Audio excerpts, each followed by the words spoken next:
Hey everyone, welcome to the first inaugural Cold Topic Award Show. I'm your host, John, and here with me I have my good friend, sacrabalic, your envoy, I hope. How are you doing tonight, Sac? I am doing all right.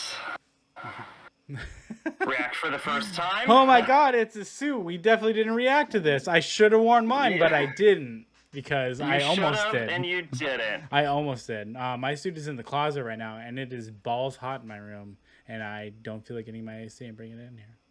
So that's why I didn't wear my suit, because of laziness, technically. Oh, I'm sweating, for the record. I was going to say, yeah. That's exactly why. So everyone, welcome.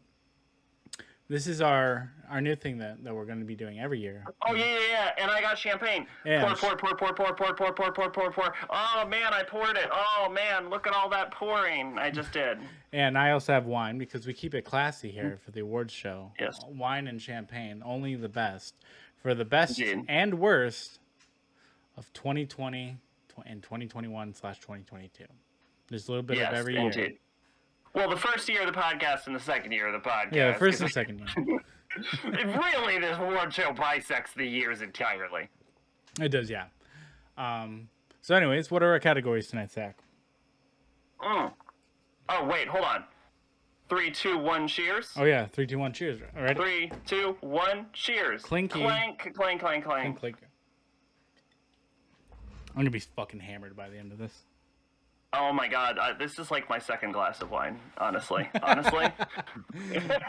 All right, categories. The fact that we had to restart this, spoilers for the YouTube crowd, the fact that we had to restart this is gonna be a problem as we go on. Oh yeah. This is going to make for a better show, so I hope everyone straps in. It's going to be fun. It's going to be nutty. Yes. It's going to be like a peanut butter and jelly sandwich without the sandwich part. Without my balls. Without... Zach puts his balls in between the sandwich for extra protein. I put my balls in between everything. This is a shit show everyone comes for. So, our categories for the night are, for movies, worst of the year, movie of the year, for years 1 and 2. And then, for video games, we have best soundtrack, best visuals, that is visuals overall, which includes aesthetics, art style, character designs, anything you could lump into a visual segment, that's visuals. Best gameplay, best stories, which is a plot, characters, narrative, etc., etc., etc. Anything you can lore, anything you can vaguely call a story. Worst of the year and best game of the year. And why are the categories so general? Because frankly, we would have, if we actually adequately spread these topics out, I wouldn't have enough movies and John wouldn't have enough games. Correct, yeah. We could have done boobs of the year, but I figured that'd be very sexist and I didn't want to do that. So I don't, you know what? I'm going to go on record. Call me out on this. I don't think talking about boobs of the year is sexist, all right? That's not discriminating against anyone. It's just appreciating a nice pair of tatas. What it is, however, is against Twitch's terms of service. Fair enough. Boobs of the year is me. Sarah wins boobs of the year. Everyone congratulate Sarah. Boobs of the year. Yes, good job. Congratulations. Self-nominated. Love it. Yes, and also the only one eligible. So there you go. I mean, I could be in there. I got some titties, so. All right. All right, so let's get right into the first topic, which is Indeed. And as a reminder, everyone, even if your pick doesn't win, remember it's an honor to even be nominated. It is an honor to be nominated. There were a lot of choices, and it was hard to dwindle them down to 4 for each category with all the amazing things you would. That's why we only stuck to movies very slimly, because there was a lot of movies we watched over 2 years. So I didn't. Actually. Everyone drink. Okay, so yeah, first category of the night is going to be worst movie, and this is going to be my pick for the first year. And our nominees are Van Forstic, Ghostbusters Answer the Call, Jack and Jill and the Thing remake from 2009, I believe. Or maybe it was 2011. Oh, it was 11. 2011. Okay. Couldn't remember. Yes. So, drum roll, please. Ba-bum. Ba-bum. Ba-bum. Worst movie. Fucking Ghostbusters. Fuck, I hit the wrong one. Confetti. Confetti! It's Ghostbusters. It's the worst movie. It's worse, more bad than Jack and Jill. All right. Looks like it's on the thing. Yeah, I hit the wrong one. I have it set up for game and movie. There we go. We did it right. That is I actually rewatched Fantastic about a week ago just so I could make sure that I still hated Ghostbusters more than Fantastic, and I do, because at least Fantastic tried. Jack and Jill was pretty bad. Yeah, that was definitely top contender. But as a huge fan of Ghostbusters, fuck that movie. And it's not because of the people that cast in it. It's just because it's a shitty movie and it's terrible, and I hate it. Fair enough. And at least Jack and Jill can kind of make me laugh with the Al Pacino stuff sometimes. So there you go. Congratulations, Ghostbusters 2016. I know everyone was not thinking about that, but it definitely was. That's what it was. Thank you very much for being a terrible, terrible fucking movie. You can, of course, come down to the studio to come collect your award. It's just a little silver star I made with John's face on it. I love it. It's not a misogynic thing. I love all the actresses in the movie. I just hate the movie. Thoroughly I will say, when I rewatched that segment for the podcast, you said that everyone involved in that movie should lose their jobs. Well, they should, yeah. The writers. Definitely the writers. Yes. That was clarified later, not at the time. I do love Kate McKinnon a lot. She is awesome. But they thought they were being hilarious there for reassessment of what needs to happen. Fair enough. All right. So now it's Zach's turn for worst movie for year one. Yes. And our nominees are, Zach, would you like to read them off? Of course. The nominees are not on the screen for me, but according to my spreadsheet, they are Bloodshot. Yes. Joker. Yes. Little Women 2019. And Star Wars, The Rise of Skywalker. And as we like to say here in the Cold Topic Awards, it is a dishonor to even be nominated. So let's be clear here. All of these movies are truly god-awful in almost every conceivable way. All in their own special little ways. But at the end of the day, only one of these movies made me throw a chair across the room. So, as the winner for the worst of year one, I give the award to Star Wars: The Rise of Skywalker. Congratulations, we did Star it. Wars. Congratulations. You did it. You have killed my love of a franchise. I truly and permanently. I've seen 2 out of 4 of these movies, and I will say I do hate Joker, but I do hate Rise of Skywalker even more. These are all truly, truly awful movies. Bloodshot has some of the worst directing I've ever seen. Joker is a mess from top to bottom, and Little Women 2019 is just terrible. These are horrible opinions. That's fair. These are all hot takes on a cold topic. That movie is terrible and nobody likes it, and that's not even a hot take. What? The hottest take about that is the nomination for Joker and Little Women. Yeah, I don't want to say Joker's like a terrible movie, but I definitely didn't like it as much as like a lot of people did. Remember, it is a dishonor to even be nominated for this category. It is. But Little Women did not make me so angry I threw a chair, is the thing. Fuck it! Star Wars did not deserve the win. I haven't seen Little Women, so... It's bad. It's bad. There's a better adaptation of Little Women you could go watch.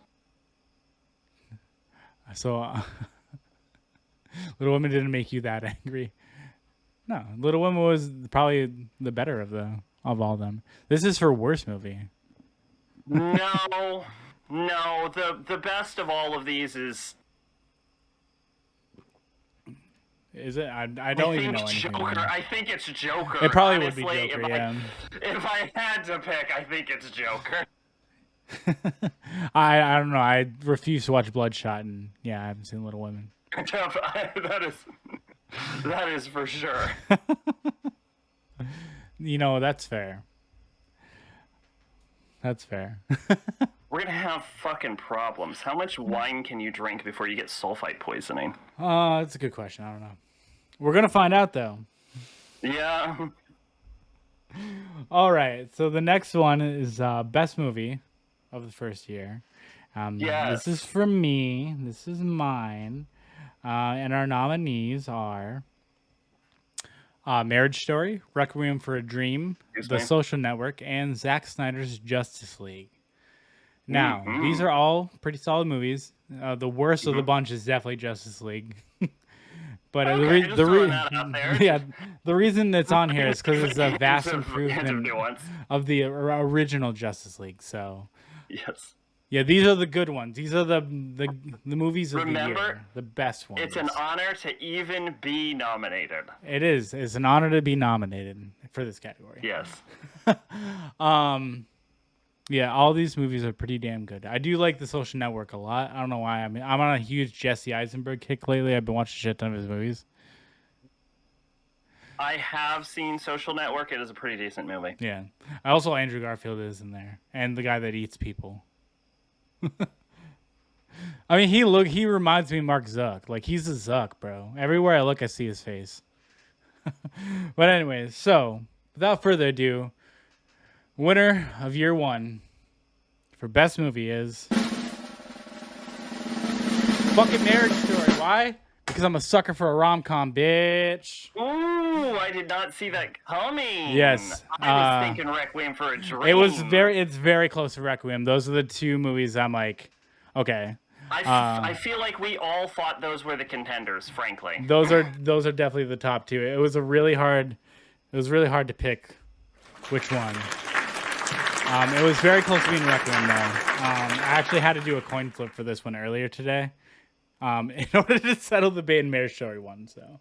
You had to do a coin flip? I didn't coin flip for any of these. I just sat there and thought about it eventually. It's good to be involved, though, It was very hard to pick between those two movies. I do love both of them. I mean, the biggest part about Marriage Story over Requiem for a Dream, it does not include ass to ass. So that's really why I was leaning more towards Requiem. But also, I love Scarlett Johansson very much. It's a very good story about like a actual relationship, and they don't get back together at the end of the movie, and that's my favorite part. So yes, Marriage Story. Congratulations. Requiem definitely holds more weight. Definitely does. Yes. Look, congratulations, Marriage Story. Congratulations. I have seen one of these movies. So All right. Next up is you. Yes, and for year one movie of the year, we have some real mediocre films, if we're being honest with ourselves. Very mid. I did not watch a lot of movies. I don't know. My favorite of the bunch is definitely Truman Show. That's definitely my favorite of the bunch. We have Dark City, the director's cut. We have Knives Out. We have Kong Skull Island. We have The Truman Show. If it isn't Truman, I'm going to shit on your bed. Well, joke's on you. I'm into that. I have definitely, I'm sure, told a story about that on the podcast. No need to get into it further. But...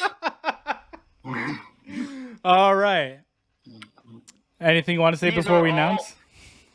I had this was a hard one to decide between, because these are all good movies, but I wouldn't call any of them great movies, if I'm being honest with you. Fair. These are all relatively in the same ballpark.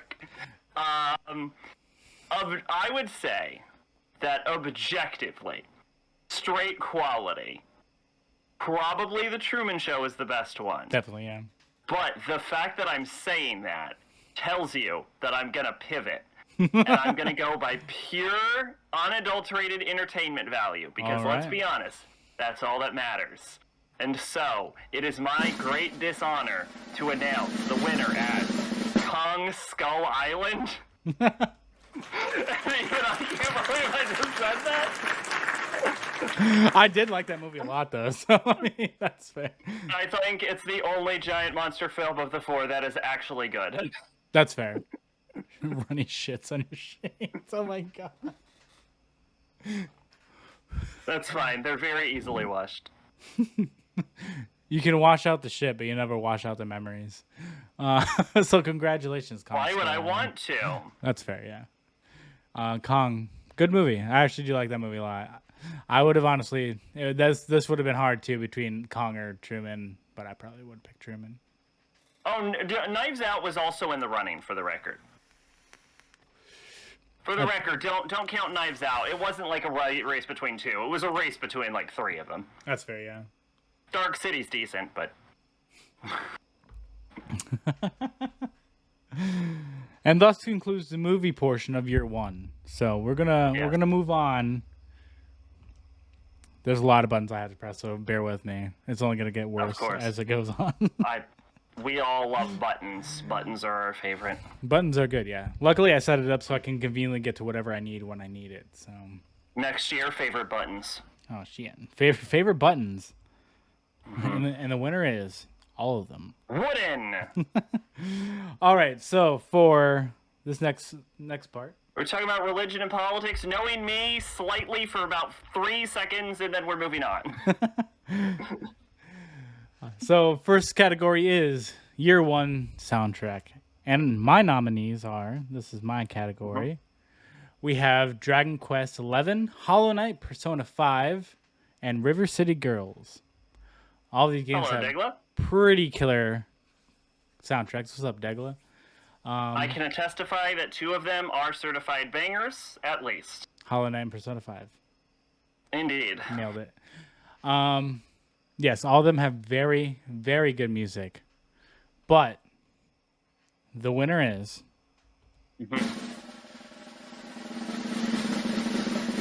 fucking Hollow Knight. Hollow Knight wins. This one was very, very hard, actually. Yes, interesting. Okay. This one actually was pretty hard decision because they're all really good. It was almost Dragon Quest XI though. It was very close to being Dragon Quest because Dragon Quest is just filled with bops, but they were all very hard. But Hollow Knight wins because it has more atmosphere to the actual levels, I feel. So that's what gets it. Hollow Knight gets it. I'm very fond of Absolute Radiance and Mantis Lords, especially. Yeah, 100%. Remember, it's an honor to even be nominated. It is, because there were some pretty hard choices for music, and I had to narrow it down to those 4. So congratulations, Hollow Knight. You are the best of the music. Yes. Congratulations, Hollow Knight. Yes. Good job. You did it. All right, so now it's on to Sack for his nominees for Best Soundtrack. And we have... Yes.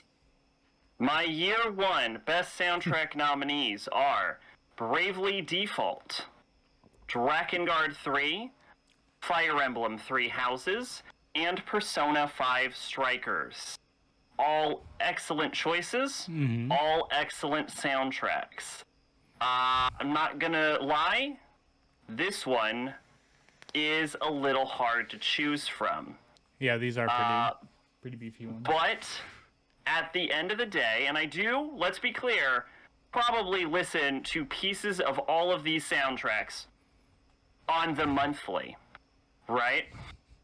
But at the end of the day, only one of these soundtracks is integrated into one of the worst boss fights I've ever seen in my entire life. And so... Ooh, I know which one you're picking. I will give the winner to Drakengard 3. I knew it. I fucking knew it. Congratulations, Drakengard. You win. Congratulations, Drakengard 3. This is the only category you deserve, if we're being honest. You did it. Imagine playing all 4 of these games. Be fun. Be a lot of fun. Good stuff. Congratulations, Drakengard. You finally won something. It wasn't the Hearts of Millions, but it was this. I like how we're joking about the D&D figures when my D&D books are visible in every stream. They are. They're right there, actually.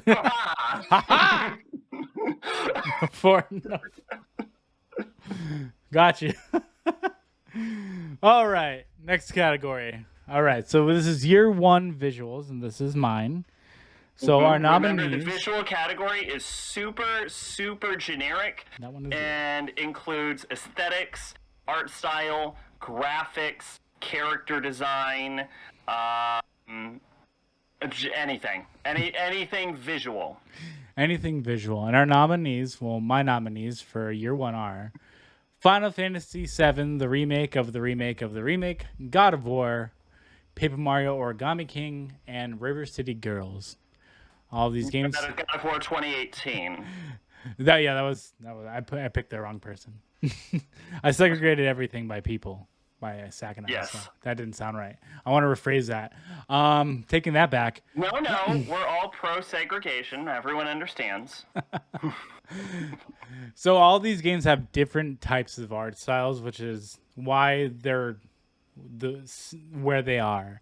You have There's a very clear dividing line between aesthetics and yes. graphic quality. Yes. Hentai is great. What are you talking about? These are all games that we reviewed over year one and year two of the podcast. That's where these sources are coming from. We had to have beaten the game for the first time in that year. That is the actual criteria. Yeah, so these are all games that we played and talked about on the podcast and beat that year as well. Including stream games. Absolutely. Yeah, absolutely. It's definitely throw your opinions in if you want. It won't sway the final verdict. It will not sway the decision, but we welcome the discourse.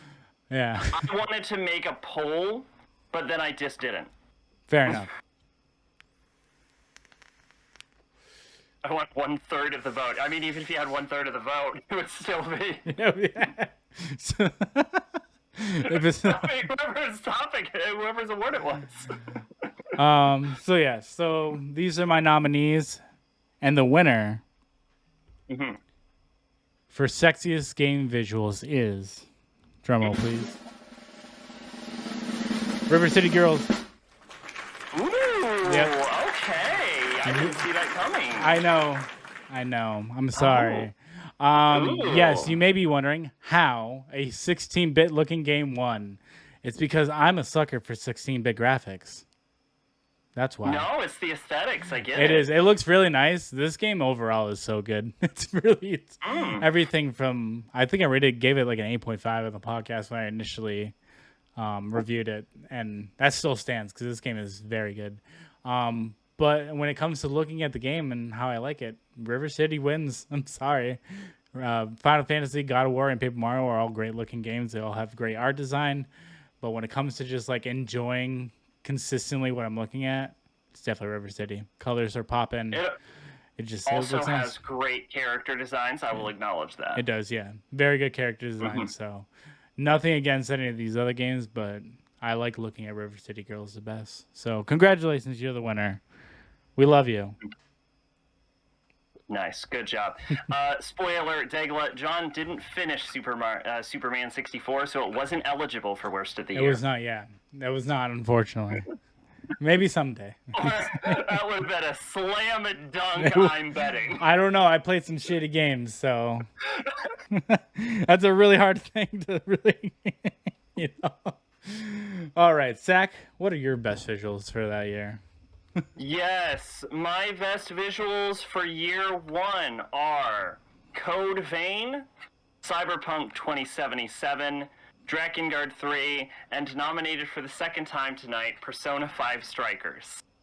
All very strong, distinct visual styles.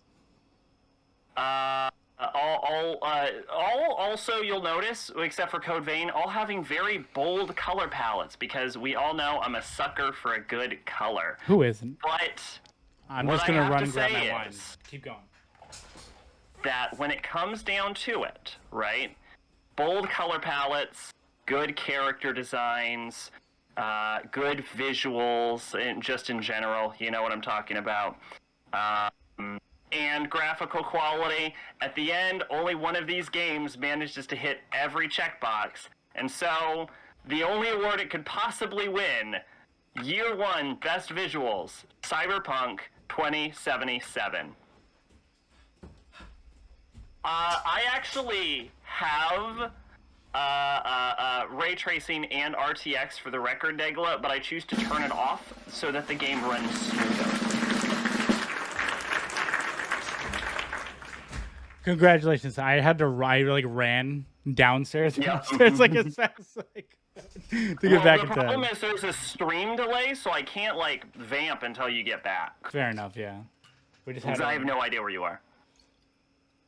We just had to get the refill in the wine. Better hold it, yeah, always. I Congratulations. am on I'm feeling it. I'm on class 3 or 4 already. Fair enough. But yeah, congratulations, Cyberpunk. Congratulations, very Cyberpunk. Honor to even be nominated. Yes, very, very weird launch. But it does look good. It's a great looking game. Worked decent on PC, I will say that. It just didn't deserve to win in any other category. Good soundtrack. Actually, I didn't consider it for soundtrack because it was completely blasted out of the park by the other 4. Fair enough.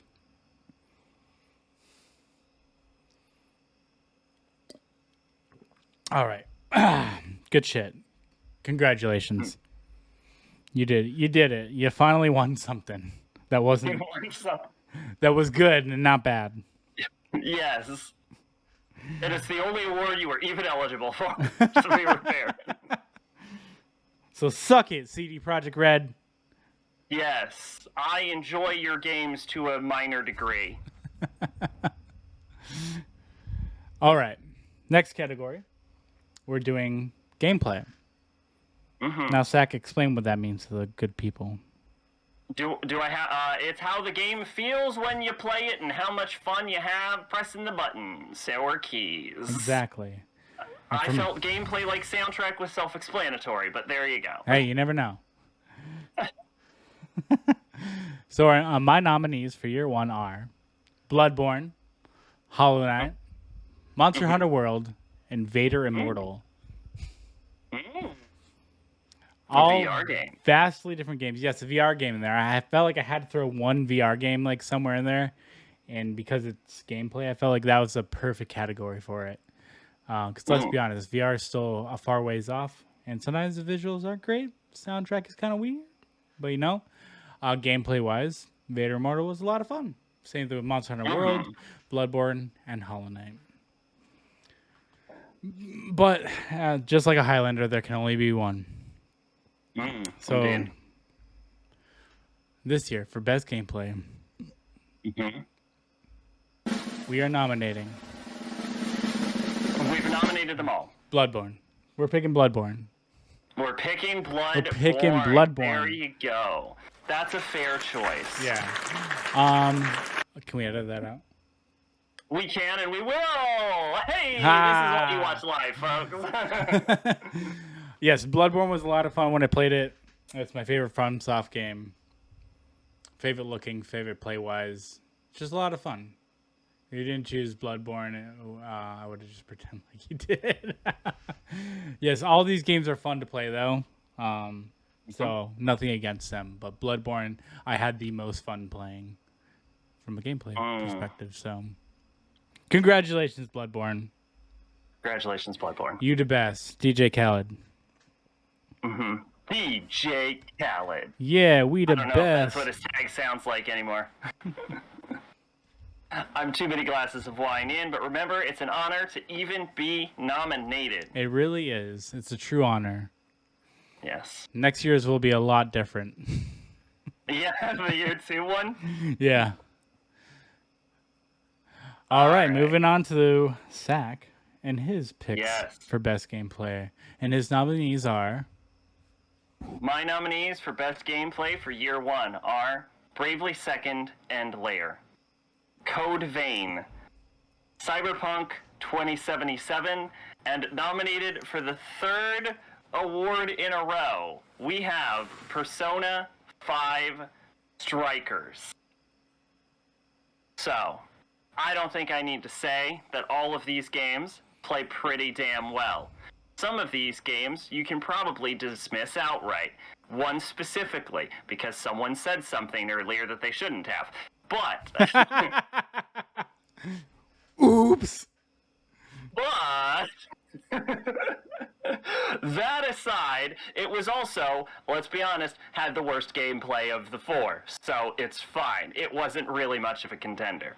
Now, as for what game actually wins this category, it was a hard-fought fight, but some little backroom politics that we won't get into may have decided this for me. And so, the winner, due to backroom politicking, is Code Vein. Yay! Give it up to Code Vein. I also like Code Vein a lot. Code Vein is very good. It is possibly my favorite of the Souls-like games. Yeah, it's a pretty big top contender, yeah. I would agree, too. Elden Ring is also up there as best Souls-like gameplay, however. I will say that, but I didn't play it in year one because it wasn't released yet, so they didn't go up against each other. You will definitely see it next year. It wasn't even eligible. Get out of here, Elden Ring. Get the fuck out. Get out. Get the fuck out. Elden Ring's a good starting point for newcomers to Souls-like games, too, so it's a good pick for the first one. I think it's probably the best one to start off with as the first one. Oh, yeah, 100%, yeah. It's also the one that I think explains itself the most. So it really does, yeah. It really does hold your hand. It really does coddle you at the teat. Yes, which is what you would want, to be fair. We all want to be coddled at the teat. Being everything so far, not needing any friends. Hell yeah. Nice. All right, next category. We have story, best story of year one. And my nominees... Which what? To be clear. Yes. References, plot, narration, characters, lore, and narrative. So keep that in mind. It is everything that you could lump into story is what story is. If it sounds vaguely story related, that is what this category represents. It's very broad in general, but again, if it wasn't, we wouldn't have enough games. That is true. Yes, that is very true. It is a supply and demand issue.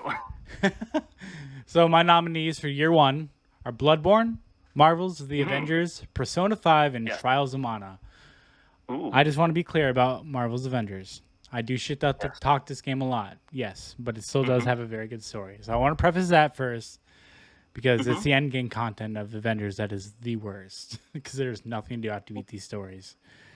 I'm not going to obviously base Marvel also on the DLCs, because I played them recently. That I don't think that should count. But the winner for best story of year one is going to have to be Persona 5. Ooh, interesting. Yes. Okay, then. All these games had incredible stories. I loved all of them very well, especially being a huge Marvel fan. Obviously, I'm going to like the Avengers. It was a self-contained story outside of MCU stuff.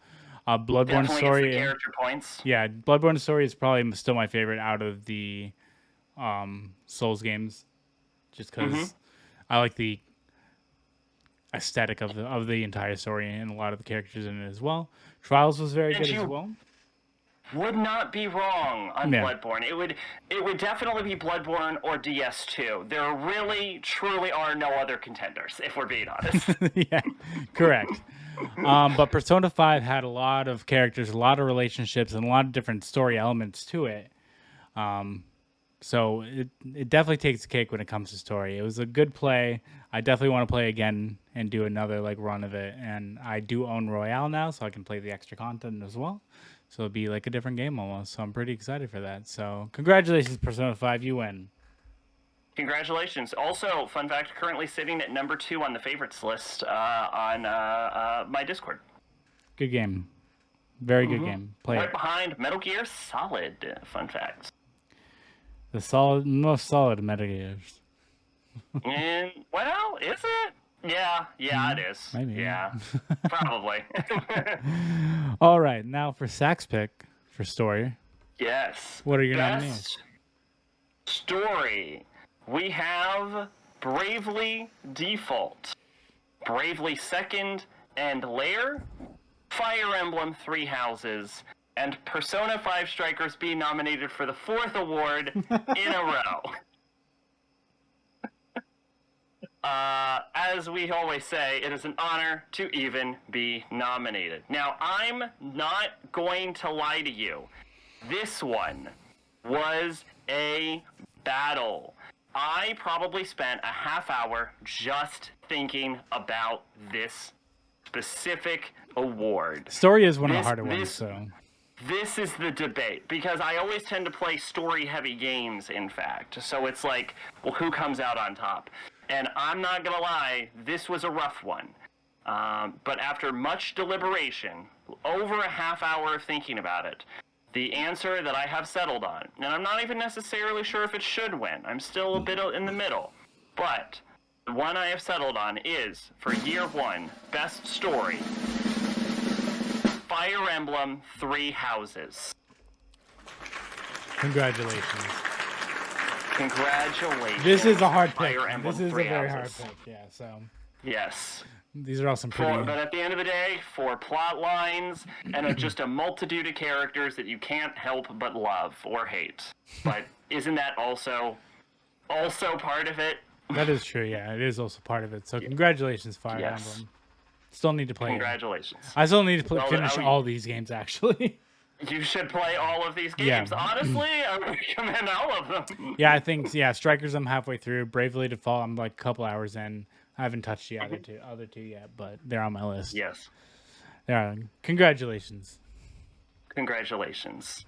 Congratulations. This is becoming an Evangelion reference. All right.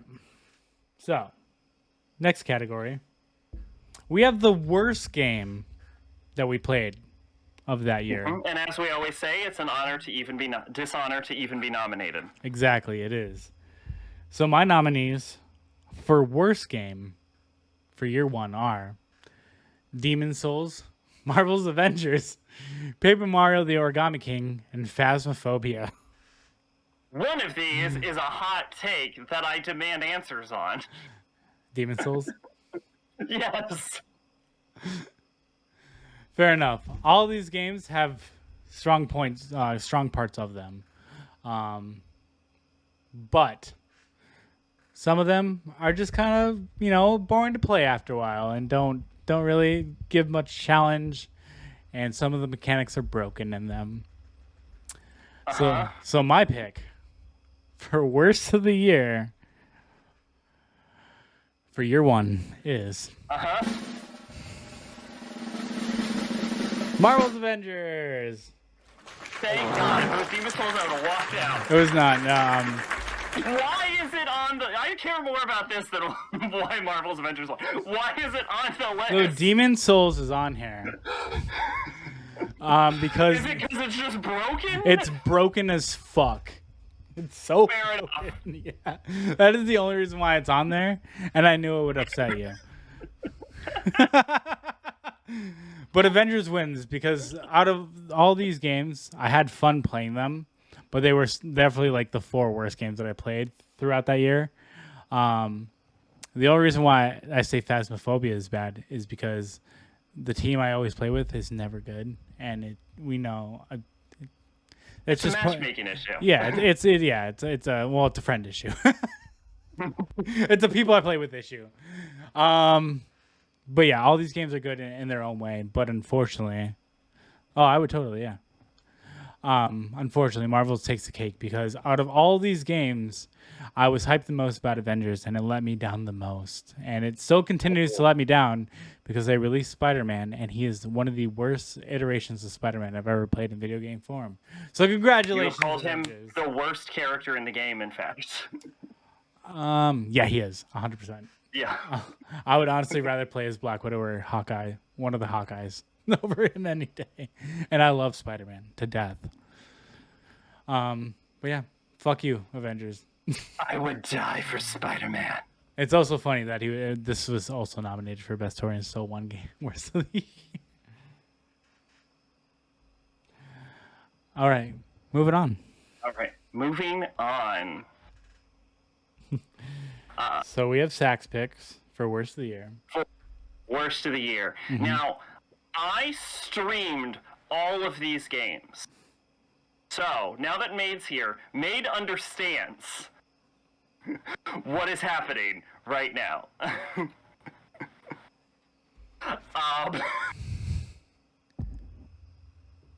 I don't even know if I need to explain these fully. I lost my shit during all of these playthroughs. All right. And the nominees are?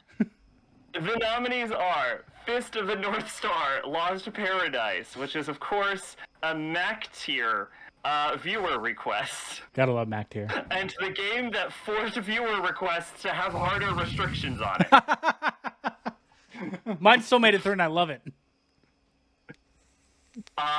Next up is Parasite Eve, a game I played for a Christmas special. A rare Persona edition, Persona 4 Arena Ultimax, now available on Steam. Check it out now, support Atlas. And Silent Hill 3, the third of the Silent Hills, and one of the only ones made by Team Silent. Now, obviously, Silent Hill 3 is probably... that, and, you know, all of these games are probably hot takes, except for maybe Fist of the North Star, Lost Paradise. However, what I will say to this is, just gonna throw it out there, Silent Hill 3, not even really a contender? Yeah, it's bad, and I didn't like it, but let's be fair here. I didn't need to get drunk to beat it, and I needed to get drunk to beat the other 3 games. But if we're talking about how drunk I needed to get through these games, only one of these made me violate Twitch's terms of service by getting so drunk it was probably dangerous to my health. And so, for winner of year 1, worst of the year, we have drum roll. Persona 4 Arena Ultimax. What the fuck is wrong with you, Atlas? We all love it. In that game is a nightmare. I remember going into your stream while you were playing that, and you were just not having a good time at all. It was one of the best times ever, too. Like, just watching you hate this game. At the very, very least, I can say something nice about Fist of the North Star and Parasite Eve. I have no positive words for Ultimax. You didn't then, and you don't now. So goddamn bad. Congratulations, Ultimax. You are officially on a list of something. Because I never hear people talking about you about anything good. So congratulations. You're the worst. Yeah. Fuck you. You're the worst. You're the fucking worst. Get out of here. Very entertaining to watch, though. This is one of my favorite things to watch. I almost passed out on stream. I got way too drunk. I've only been drunk twice on stream, and I ended up rubbing my nips. So I think I'm drunk now. This is like my 5th glass of wine. I'm doing my best not to get drunk. So that was your birthday. That's right. Yeah, and I ordered Taco Bell and ate Taco Bell. I did a mukbang on stream, and I was really drunk. Mm-hmm. Good times. So our next category is Game of the Year. Plain and simple. Game of the Year. It's the best game. This is the category, for the record. This is what we do this awards show for. This is the most important award of the night. It is. For year 1. Yo, we weren't originally going to do both years, by the way. That's Well, how we this just ended up did. happening. I think we all just get birthday drunk sometimes on stream and just pass out. Whatever, no biggie, no biggie smalls. Shout out to Biggie, by the way. Shout out to Biggie, man. People don't talk about Biggie enough. Yeah, people don't talk about Biggie enough. People, yeah, it's all Tupac nowadays. I'm gonna put it out there. Biggie was better than Pac. All right, I said it. A lot of people think that. It's not a hot take. I'm just putting it out there. Biggie was better than Pac. All right, so my nominees for Game of the Year for year one are Bloodborne, Dragon Quest, Hollow Knight, Yes. and Persona 5. Yes. This one's hard. This one's a very hard one because they're all great games. They are. They're all top tier. It is. But there was one game when I finished, I was fully satisfied. You know, like getting a good steak, having a good meal, you know, having a good night out. Getting a nice blowy, yeah. If you're not getting a blowjob after a steak, what are you even doing? Am I right? Fist bump. You are right. No, yeah, for sure. Ladies, it's okay to give blowjobs. Anyways. Gentlemen, it's okay to get blowjobs. Exactly. Everyone get more blowjobs. Yeah. Suck dick all the time, everyone, nonstop. Nonstop dick sucking party. All right? If you're not sucking dick all the time, if there is not a dick currently in your mouth, fuck you. All right? I'm drunk now. Clip that. Please clip that, somebody. I can't get to it fast enough. All right, so gotta compose myself real quick. So winner of Game of the Year. Yes. And I'm breaking rules. You're breaking rules? You're not allowed to break rules? I'm breaking rules and I don't give a fuck. Winner of Game of the Year is Dragon Quest. I'm kidding. Okay. Yes. All right. Okay. Dragon Quest 11 had one of the most satisfying endings to a game I've played in a while. So I enjoyed it thoroughly. So congratulations to Dragon Quest 11. Shout out to everything about this game, actually. Like, the music was top tier. It was really hard to pick Hollow Knight over Dragon Quest. All these games had really satisfying, good endings. Absolutely. Hollow Knight being the weakest one, I'll say that. I was going to say, Hollow Knight had a satisfying ending? Yeah. Did it really? Yeah. that was the weakest one, yeah. All of the endings are just sequel bait for Hollow Knight. Yeah, they are. Bloodborne had a good ending. Did it really? It depends on which ending you do. Which ending is the good ending? The one where you're a fucking parasite? The yeah, one that's where my favorite you're one. dead, or the one where you wake up? I like the Parasite one. That's my favorite ending. You just want to be cradled in the doll's hard. You're fucking damn right. But congratulations, Dragon Quest. You did it. Nursing them nice plastical porcelain doll teats. It's just Maria, chill. Congratulations. All right, now hold on. If you wouldn't fuck Maria, fuck you, all right? Not fair enough. That's about the only thing I do with Maria. I did not like that boss fight. Really? That boss fight was like one of the easiest ones. No, I do not, no. I just parried the fuck out of her. Shout out to Bloodborne for being the only game I know how to parry like perfectly in, by the way. All right. Very good in DS1, but I don't think it's controversial to say that my best Soulsborne game, as far as my ability to play it, is DS1. Same. I am like locked in on the DS1 playstyle way harder than any of the others. Yeah, this is the game I played the most too, out of all of them. If anyone has seen me play DS1, you know that I am pretty damn decent at DS1. Fun fact that I've always stated, which is this true? I'm pretty sure it's true. I've never died to Manus. I hate that. I really hate that. Manus and Artorias were my two biggest deaths. Yes. Fuck Manus. Actually, I think I died to Artorias more, though.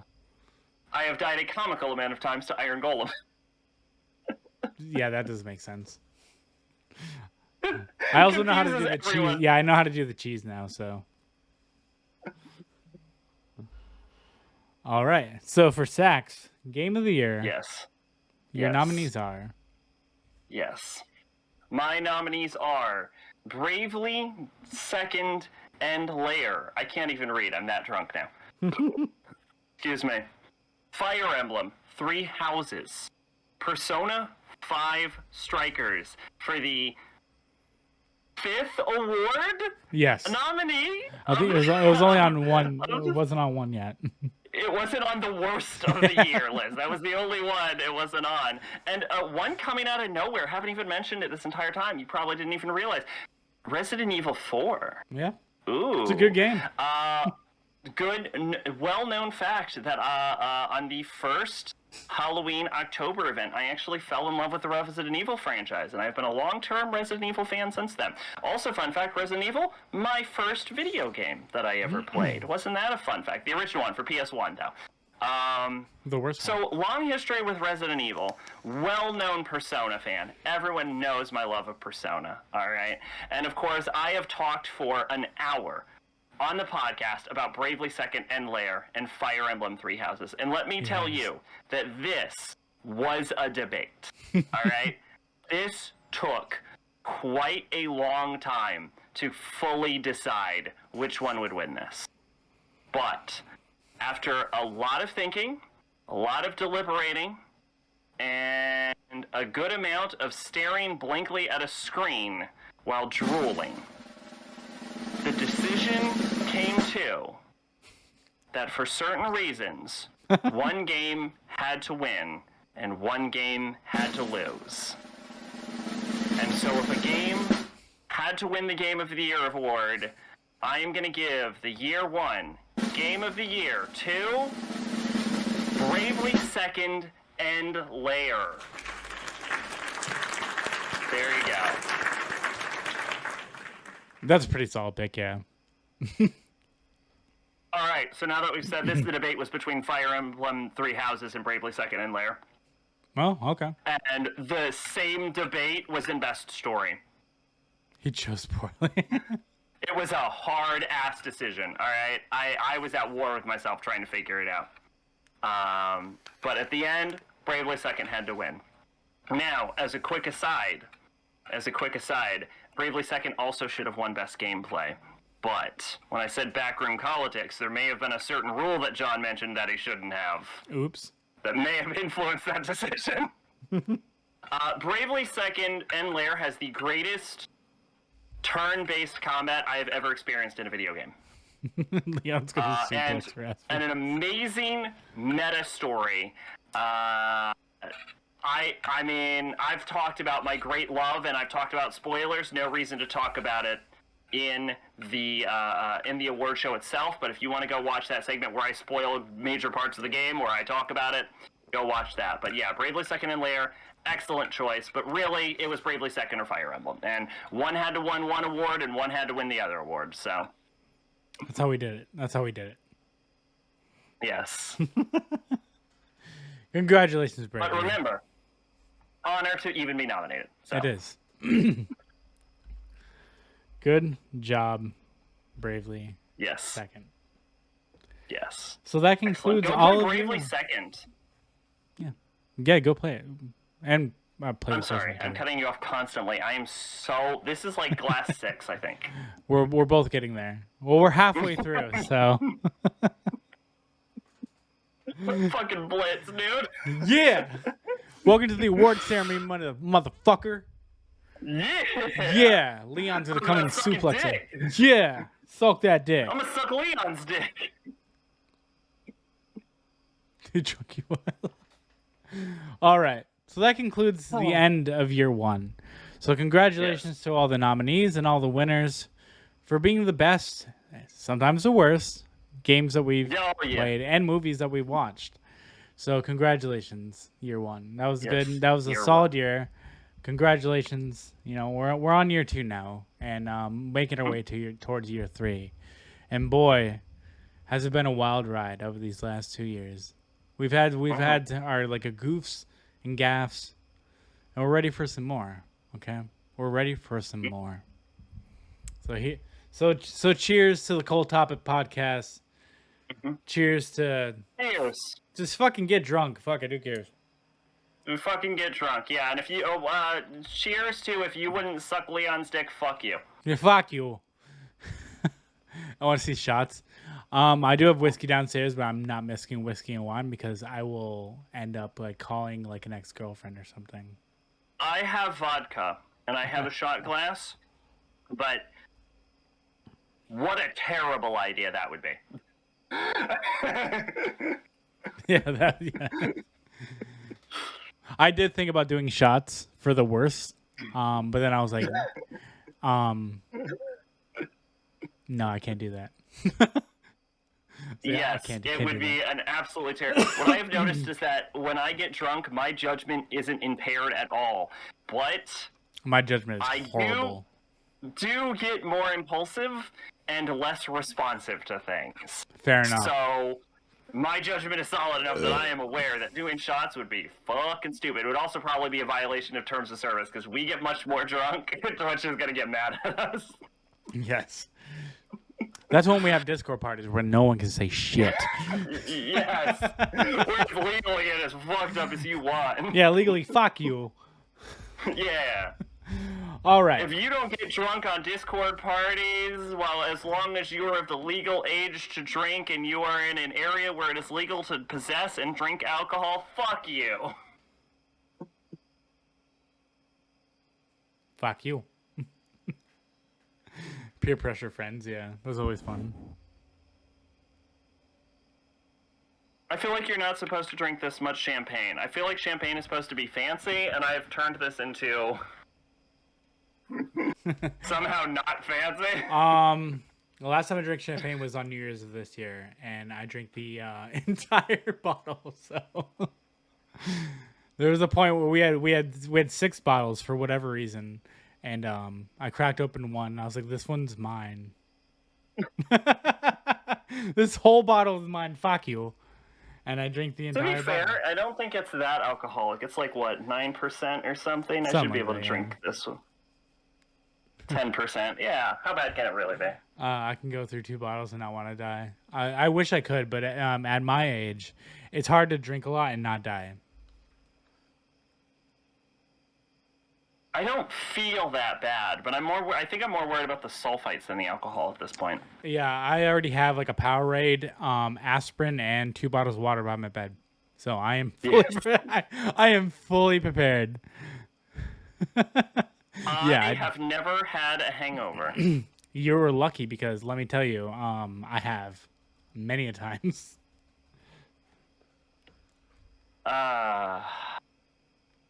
Moving on. Moving on. Moving on up. Moving on up.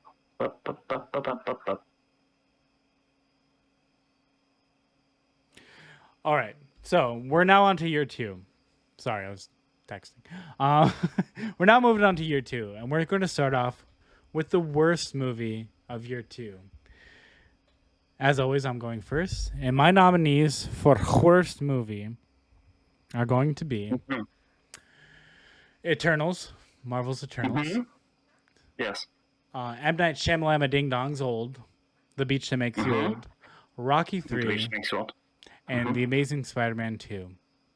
Now, what I will say is that the Eternals received a glowing and positive review on this podcast. But as it goes on, I just want to state this. As the time goes on and I watch the movie more, I'd like it less and less. Now we got a whole other year. Exactly.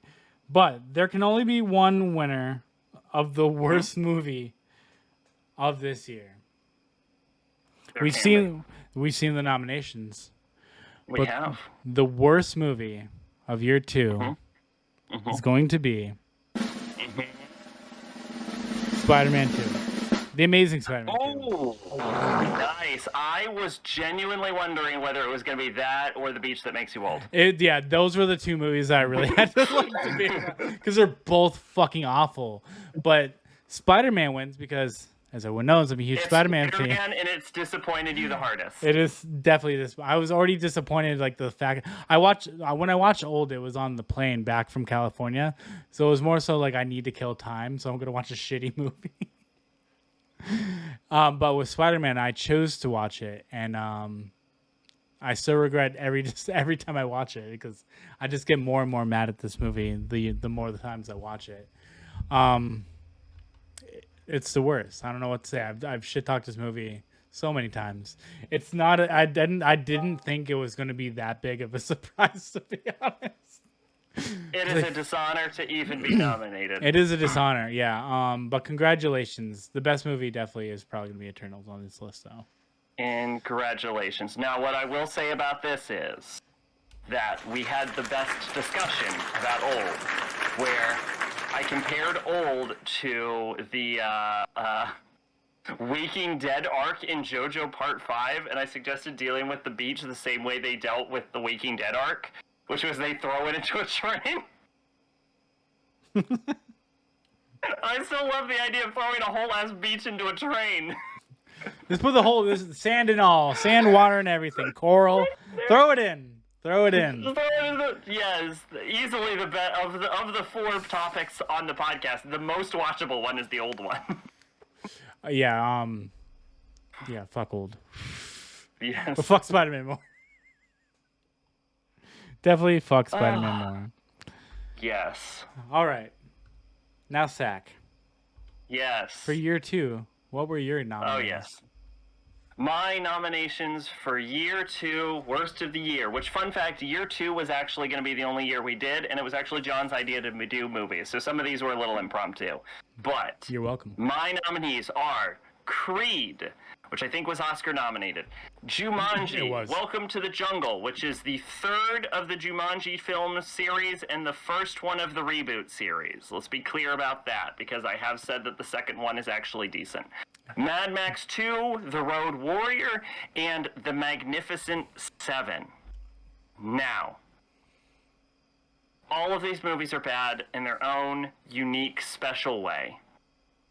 That's not true. I think they're almost all bad in the exact same way, except for Jumanji, Welcome to the Jungle. But also, Jumanji, Welcome to the Jungle, spoilers, is like the best one of these movies anyway. So you know where our bar is what I'm saying. Not very high. It is on the ground, and these are the movies that dug lower. But I'm not going to draw this out. We already know who's going to win this one. In fact, I could probably let John announce it, because I actually only don't know. Only one of these movies resulted in a 30-minute dialogue and me learning the name of everyone who was involved in the film. I know what it is. Movie. Yeah, okay, I know what it is. I take that back. The winner is Creed. Yep. What a fucking dumpster fire. Yeah. You really did not like that movie. I did not like that movie. Cheers to Creed. Here's to Creed. Next up would have been Magnificent Seven, by the way. That movie also fucking terrible. Yeah, this is a hard one because all these movies are pretty bad, yeah. They're all very bad. A lot of people like Road Warrior, but that movie is just not good at any aspect. Nah, the first and third one are the only good ones, in my opinion. I am with you on that, honestly. I am with you on that. All right. So. Oh, okay. Hold on. I'm actually going to make a correction. The first one is actually worse than the second one, but it's so bad it's good, whereas the second one is just so bad it's bad. It's fun. It's more enjoyable to watch. It's so bad, it's actually hilariously how bad it is, whereas the second one is just, like, normal bad. Like, the first one has these, like, abrasive cuts where, like, a character will be turned around, and then it'll, like, cut out, like, half of the frames, and it'll just turn around and go, wah! And they'll put, like, a dumb sound effect on it. That's in the first movie. That's in the first movie. Okay? That is in the first movie. Whereas the second movie is just like any shitty movie you've ever seen. Alright? So the first movie's way worse on every level, like, on a pure technical side, but, like, it's fun to watch because of just how fucking garbage it is. Whereas the second Road Warrior is just, like, a bad movie. That's true, yeah. I agree. Creed is way fucking worse. I learned everyone's name in this movie, and I know all of these actors and the director because of how fucking terrible Creed is. I learned so I could talk shit and be accurate. I learned in the middle of the movie because I was so fucking bored in the movie. That's fair. That's fair. But now we've done the worst. But what about the best? Yes. And this is the hardest category I had to rate out of all 2 years, out of all categories. This one was my hardest. So my nominees for best movie for year 2 are as followed: Digimon Adventure, Last Evolution of Kizuna, Ghostbusters Afterlife, No Way Home, and The Batman. All these movies are pretty good. Which is, a lot of people would say that Ghostbusters Afterlife isn't good, but fuck you, I don't give a fuck what you think. Also, Digimon will always hold a soft, special place in my heart because I love Digimon. The Batman is hands down the best Batman movie, and Spider-Man No Way Home gave us a live-action Spider-Verse, which is something we've been craving for a very long time. It's the end game of Spider-Man, I once called it. It is. You did call it that. All these movies are top tier. Made, I love you. But I also love anal. Honestly, I'm not big into it. Not Fair the enough. movie, anal. Not the movies, but anal. I've seen the movie, but it's just too messy for me, if I'm being honest. No, that's fair, yeah. Yeah. Anyways, anal aside, this was the hardest pick. I'm gonna say right now, the Batman isn't even as close as the other 3 movies are. I would have been shocked if it was. Yeah. But the Batman is one of the best movies I saw that year, so it had to be included. But the winner for best movie of year 2 is Digimon Adventure Last Evolution Kizuna. I'm not surprised. I figured it was between this and Ghostbusters, to be honest. That was...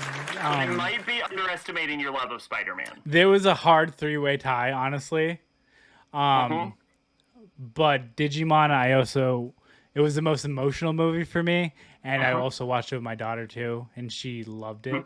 So that was a lot of fun. I also watched Ghostbusters with my kid as well. But, yeah, Digimon definitely hit me in all cylinders when it came to the movie itself, the feeling of the movie, and the growth of each character. So Digimon wins. It was hard, excellent. But Digimon wins. Congratulations. Congratulations. Yeah. Anyway, to answer your previous question, Made, when you're dealing with an ass, shit happens. All right.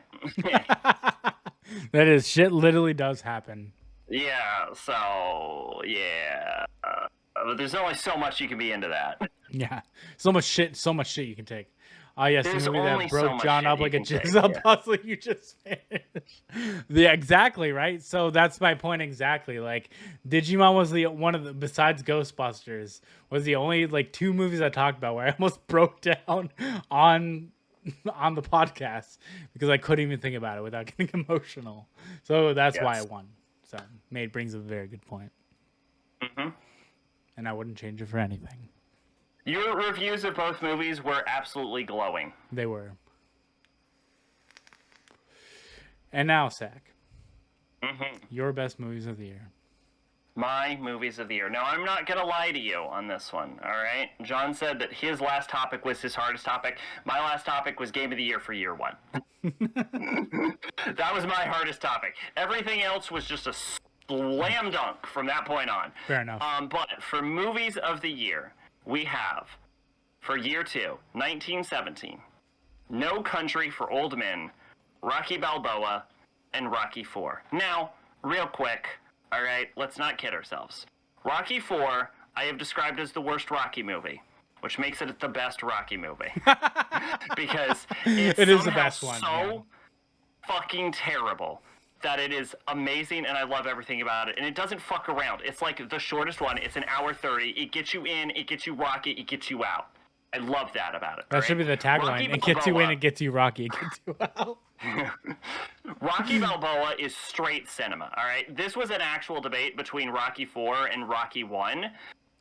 Because Rocky 1 and Rocky Balboa are very similar movies, very, very good movies, all right? They are actually good movies, not like the rest of the Rockies, which are like fun Rocky films. Rocky Balboa and the first Rocky movie are actual movies, and they are good movies. They're well directed, they're well written, they're well acted in, they're just genuinely good movies. The only reason Rocky Balboa won out over Rocky 1, I think, is because Rocky Balboa is the ending and Rocky 1 is the beginning, and we really get to see old Rocky come together, and it wraps it back around in such a beautiful and perfect way, where it comes back to the way the first match was, where it was just about going the distance, but with a different perspective, because no longer is Rocky. I'll try and repeat the speech.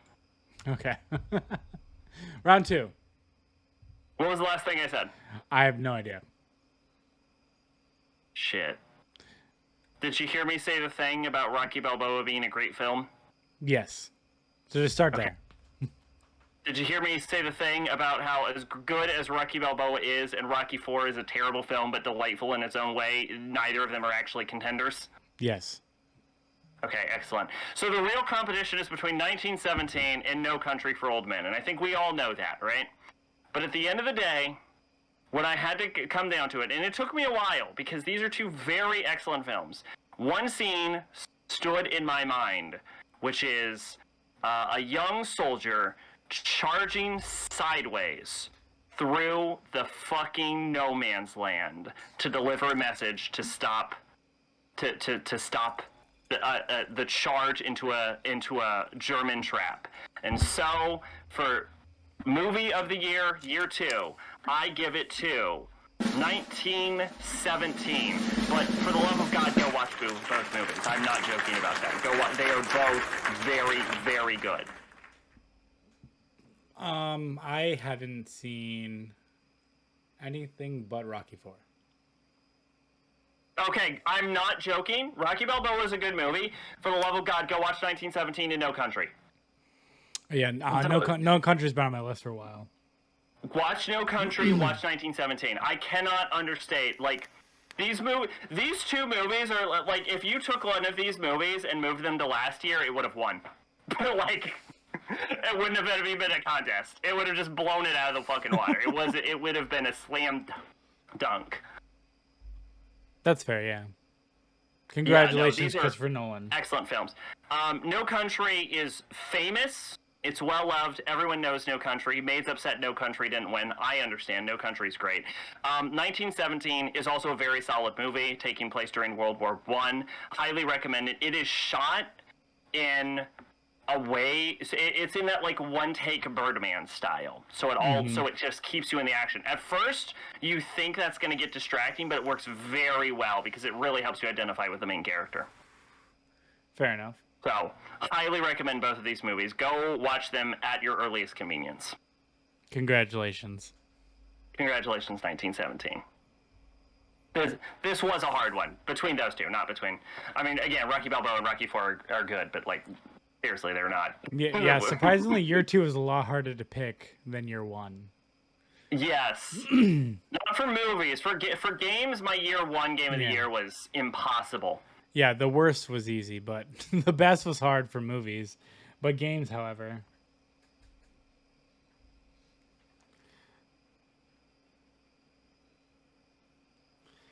All right. So, we've done movies. So now it's time to get to the games. And our first category, just like last time, we're looking at soundtrack, music, the ambiance, all that fun stuff. Ooh, ambiance is also a good way to think of it. Yeah, you got to think of the ambiance, you know. So my nominees for year 2 for best soundtrack are Halo Infinite, Guardians of the Galaxy, Pokemon Legends Arceus, and Sekiro Shadows Die Twice. All these have good little soundtracks. Accent on that one. Yeah, thank you. I've been working on it. Sekiro. All these games have Japanese R sound is impossible for a human to say, and I will not acknowledge that people in Japan say it every day. It's not real. All these games have pretty good soundtracks. They somehow say the letter R and L simultaneously. I've been studying a little Japanese, all right? And, like, you hear the pronunciation, and you're like, my mouth cannot make that sound. My tongue cannot be in that position. How are you making that sound? That's fair. It's like, I'm not even doing it. I'm failing. I literally cannot accomplish the sound. You are failing! I just want to, off topic, but I do want to shout out, my daughter and I are rewatching the entire MCU right now, and it's been a blast. Okay. She's like, my favorite movie is Captain Marvel. I was like, you might be adopted. We've only watched Captain America, Captain Marvel, and Iron Man so far, so. You're starting with the captains. Okay. I'm doing chronological order for this rewatch, because I've always wanted to watch it like that, so that's why I watched it that way, yeah. That's just like the normal order, but Captain Marvel goes in an awkwardly middle position, and then you watch Black Widow, where Black Widow probably should have been there. I am going to watch Black Widow for this rewatch, because technically, timeline-wise, it does belong there, so I am going to watch it in between Civil War and remember thinking that Doctor Strange seemed like it was placed after Iron Man 2, but then I remember something in Endgame disproved that, and I don't remember what. It's placed after Civil War. It's after Civil War. Yeah, I know that. I remember it was something in Infinity War disproved that theory, but I assumed it was after... when I was first watching it, I was like, oh, I guess this is after Iron Man 2, because they mentioned the guy who had his spine snapped in the armor suit, so I thought it was after Iron Man 2. But then something in Infinity War disproves that, and I don't exactly remember what, because I'm too drunk and also didn't care enough to remember what specifically. Fair enough. Your two best soundtrack. Oh, yeah. So my winner is, for best soundtrack of year 2, it's got to be... And we all know where it's going. Guardians of the Galaxy. Guardians of the Galaxy. Yeah. Interesting choice. From actual music to the level soundtrack as well. This game's really good. So it really nails the MCU aesthetic with the music, and it nails level aesthetic as well, and the ambiance of each level with the soundtrack and the music. So. I have to give it to Guardians. It's a top tier for music. It's probably one of its strongest suits in that case. Yeah. No, you did talk. You did call it I think the greatest game soundtrack of all time. It's pretty good. You said it was a travesty. It got beaten by Nier, and I'm like, okay. Well, to be fair, how many Guardians? It was Nier. How many Guardians of the Galaxy out of Guardians of the Galaxy is Guardians of the Galaxy? Hold on. I'm going to let you think about this. First off, this is the perfect opportunity to finally kill this overdone joke. So let's be honest. Let's re-rate Guardians of the Galaxy. How many Guardians of the Galaxy is Guardians of the Galaxy really? Honestly, with the game entirely, I know I gave it a 10 out of 10 Guardians of the Galaxies, but it is an 8.5 out of 8.5 Guardians of the Galaxies. So it's actually a 0.85 out of 1 Guardians of the Galaxy. Correct, yes. Okay, now see, that sounds like a realistic rating. Yeah. No, don't get me wrong. Everything about Guardians is good. I still need to do a couple replays because there's still a couple alternate endings and things and dialogue I still need to see in the game. But the path I chose the first time was pretty top tier. So, good game. Great soundtrack. Game. Thank you, Great Guardians. soundtrack. Go play it. It's on Game Pass. Oh.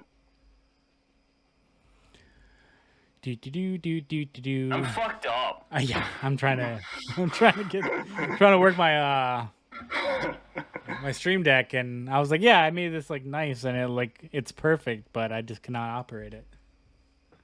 Save my life right now. So congrats to Congratulations. It's only a few game soundtracks I want to own on CD. Yeah, Guardians would definitely be one of them for me. Because it has a kick-ass music soundtrack and the actual game music too. It's pretty good. So for SAC, for year 2 soundtrack nominations, what do we have? I'm not gonna lie to you. This was the hardest debate of this entire year. Everything else was a slam dunk. I only know one soundtrack on this one, so. I'm also not gonna lie to you. The soundtracks for this year, here's a little behind the scenes knowledge. I'm drunk enough, I'll talk behind the scenes right now. We're going to pull back the curtain. Some BTS. Curtain. I'm the one that normally decides the order that we talk about topics in. Mm-hmm. because we have a bunch of arbitrary rules around it, and I'm the one that keeps track of that stuff. So, the reason soundtrack is where it is in the list as the first listing is because, maybe this is controversial, I think it's like the least important part of game design, honestly. I mean, I would agree to a certain extent on that. I'm not going to say it's unimportant, which is why I thought it deserved its own award. But if you compare it to like visuals, gameplay, and story, it is the least of the I'm more willing to forgive a bad soundtrack, like a bad or forgettable soundtrack, than I am a game that looks ugly, plays bad, or is boring. No, I agree. I agree with that. Yeah. Yeah. Because if a game's soundtrack's bad, I'll just put on my own music at that point. Yes. But in these 4 cases, Silent Hill wouldn't be the same without a soundtrack. I do agree. Devil Summoner, Kuzuno Hosters, and maybe Life is Strange, but those games' OSTs are a mix of indie rock. These 4 games, on the other hand, are bafflingly good as soundtracks. These are some of the best soundtracks I've ever heard in my entire life from any video game. In fact, if you take these games in any other year, there is a very good chance, they would have won for that year. Like, this is why, shockingly enough, these soundtracks are like... And what's extra weird is, like, early Persona games don't tend to have great soundtracks, so I'm shocked that Persona 2 is on here. Like, everyone knows Persona 3, 4, and 5 have good... Well, I'm not a big Persona 4 fan. I feel like that soundtrack gets grading. But everyone knows Persona 3 and 5 have great soundtracks. Everyone knows that. But, like, the early Persona soundtracks aren't as strong. But fucking Eternal Punishment is just... It's like the best part about the game. Just banger after banger after banger after banger, right? No More Heroes, I talk about how great the soundtrack is every time I play that game. Doesn't even like the middle one, like 2.5, like Travis Strikes Back, I talk about how fucking great that soundtrack is. So No More Heroes, that placement makes sense. Everyone knows Undertale, no need. Mega Man, other NEP game has this level of soundtrack. Like, none of the other NEP games would have qualified. When the fucking soundtrack started for Mega Dimension, I was like, where the fuck is this coming from, and where has this been the last 3 games? This is Danny Elfman doing the soundtrack? Jesus. Shout out to Danny. Slander Sack, Revelations Persona, OST top tier. It wouldn't be on the list if the CD wasn't out of print. I do not care for any of the early Persona game soundtracks, but like, Mega Dimension came out of fucking nowhere with its soundtrack, and like, this one's the one, like, at least Persona, like, you could argue, like, you go from Eternal Punishment to, and now Persona Punishment has very distinct video game sound, unlike Persona 3, 4, or 5. But it does it so well. It is, like, refined. It is top-tier video game soundtrack. Like, every track a banger every time you get to a new level. And, like, Mega Dimension, none of the series had a good soundtrack. It just comes out of nowhere. It's just like, surprise, bitches, now we have good soundtrack. And we're like, okay, Nep, what's up with that? No More Heroes, no big surprise. Undertale, I've been a big fan of Toby Fox since fucking MS Paint Adventures, like, Homestuck, because I've read Homestuck. Spoilers, I've read Homestuck. So yeah, all great soundtracks. Seriously, all of them genuinely worthwhile. If you take them to any other year, they'd probably win. Like, that's how good they are. They would win any other year. Megami Tensei, I think, is not capable of being... I'm pretty sure Megami Tensei is not capable of being taken as a viewer suggest. Anyway, so, believe me when I say this is hard, but, if we have to give it to someone, and we do, I think there is one game that stands out as just a little bit more notable for its soundtrack. In fact, I would almost argue it is a game almost exclusively known for its soundtrack. And by this point, you've already figured it out. Yep. Year 2, best soundtrack. I hate to say it, but I will. Undertale. Yep. Saw that coming. It's really hard not to say that game has really good music yet. It it's a hard-fought battle. Let's be clear. I genuinely do not want to talk down to... Because I don't care about soundtracks. If I've noticed your soundtrack, you've done a great job. All of these games have top-tier, S-ranked soundtracks. But if I have to give it to someone, it's got to be Undertale. It's got to be Undertale. That's the only game I played out of the 4, and it does have a banging fucking soundtrack, so... thank you, Headshot, for contributing to Banjo-Kazooie Nuts and Bolts. Now, if you were to ask me which one I would rather play, I'd rather play any of the other games. Oh, we're hydrating, don't worry. Zach and I are thoroughly hydrated at this point. We are so fucking hydrated, Headshot. Let me pour more of the booze that I'm drinking nonstop. I'm out of wine, so... I bought a 12-pack of beers, a bottle of wine, and some whiskey for tonight. I got this much left. And I asked Zach before the stream, beer, wine, or whiskey, and he's like, wine is an event. And I was like, yeah, it is. You're right. I'm just chugging champagne, like too much champagne. Like someone should stop me. That's what I'm drinking. Somebody stop me. I'm fucked up. Yeah, it's gonna be a fun night, everyone. We're all right. So our next category is best visuals for year 2. And these are my nominees for best visuals of said year. We have Batman: Arkham Knight, Bloodborne PSX, Elden Ring, and Halo Infinite. Now, some people might be wondering why Bloodborne PlayStation is on this. Well, because fuck you, this is my list. And also, for a game that's supposed to be on PS1, it looks like a fucking PS1 game. And you can't say more than that. Like, they nailed the entire aesthetic of that era perfectly. So that is why it's on this list. So it makes sense. May I remind people, if you don't mind, cutting in slightly, that Best Visuals is an award for aesthetic, art style, character design, and general graphics. Just anything that could be considered a visual. So it's not necessarily best graphics. It's best, like, visual presentation in general. Literally a headshot. Fuck you, it's my list. So I feel like that simple statement justifies Bloodborne PSX. Yeah, no, 100%. It's not on there for graphical quality. It's on there for aesthetic and presentation. 100%, yeah. So shout out to the people that made the game. They did a fantastic job. It was a lot of fun to play. It was fun to look at because even though people think PlayStation graphics are outdated. I still think they, in a way, hold up to the time that they were in. Same case in point with N64 graphics and all the retro consoles as well. I think it gets shoddy during PS2 GameCube era. That's when it starts, like, you can tell some age to it, you know? I'm actually going to disagree on that. I would actually say the 360 PS3 era is probably my favorite graphical era, but I will actually hold that there was a lot of stylization involved in the PS2 era that I think was really strong and I think really holds up. PS1 era, you can only vaguely, in N64 era, you can only vaguely tell what is happening. I think graphically, those games are actually a lot worse than the PS2 era, and especially the 360 PS3 era.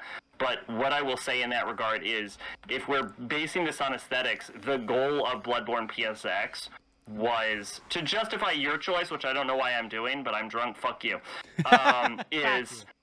to justify your choice, the goal of Bloodborne PSX was a PS1 aesthetic, and although I don't actually necessarily think it may have fully gotten there, it did a good enough job to look vaguely PS1, and in that one aspect, if we're basing this on presentation and aesthetics, I think Bloodborne PSX actually does succeed as its stated goal. It does.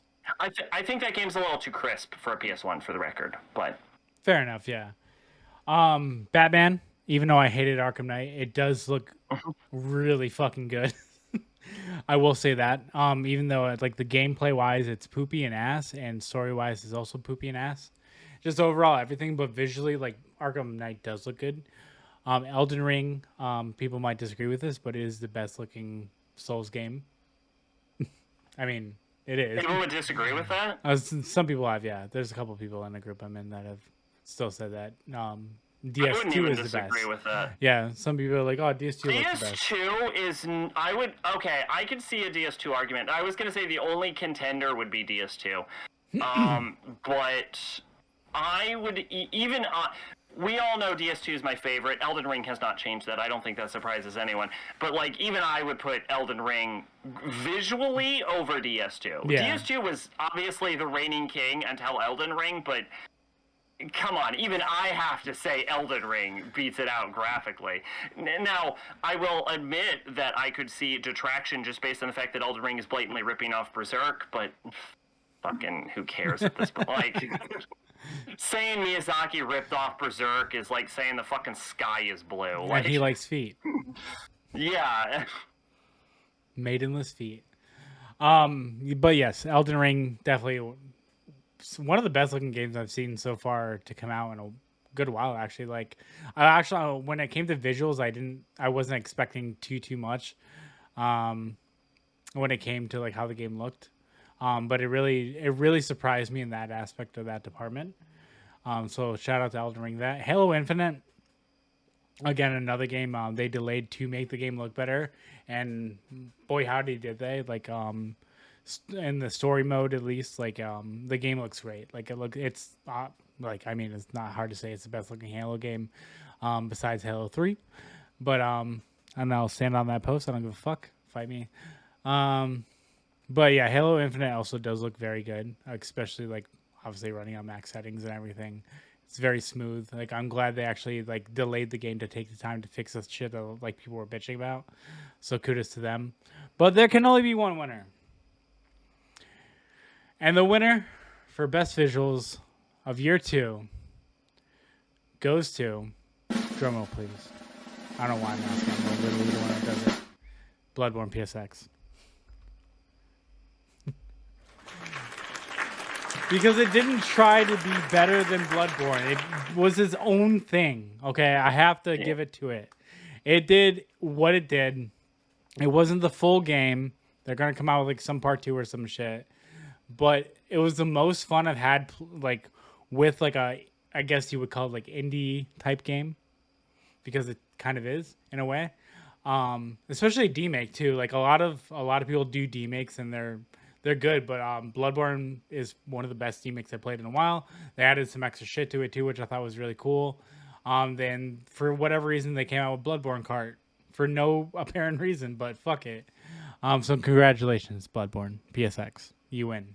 Best visuals. Thank you. You did good, kid. You did good. So, moving on to Zach's pick for best visuals for year 2.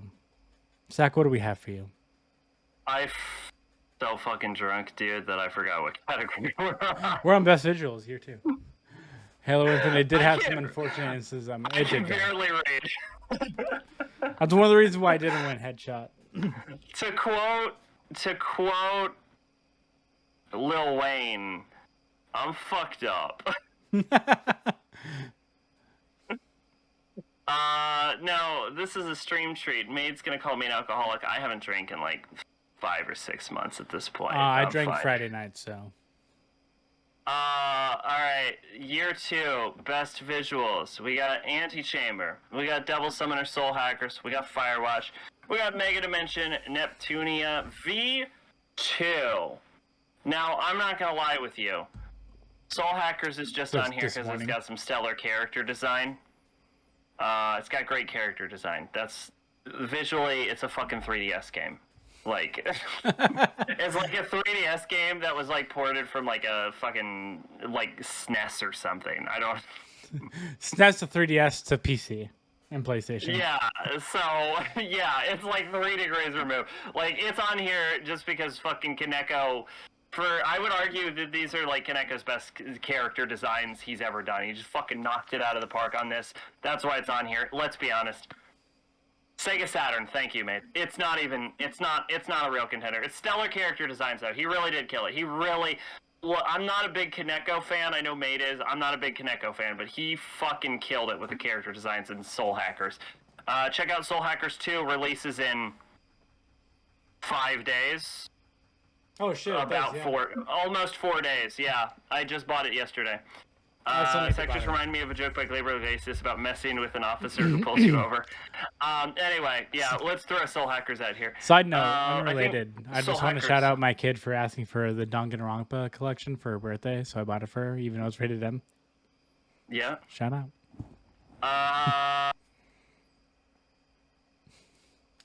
She might have some questions about Mio's dialogue in V3. Yeah, I told her that it's rated M and there's probably going to be some adult stuff. And she's like, well, I want to play it. Her mom was like, oh, cool with this. So I was like, okay, I'll get it. And I was like, if you have any questions. Some shit in V3, my dog. Oh, I remember watching you play it. So that's why I was like, I was like, are you sure? The quote that stands out is that fucking Kokichi calls Mio a cum dumpster. Yeah. And Mio's like, yes, finally, someone called me a cum dumpster. Yeah, so get ready for that update when she plays all those.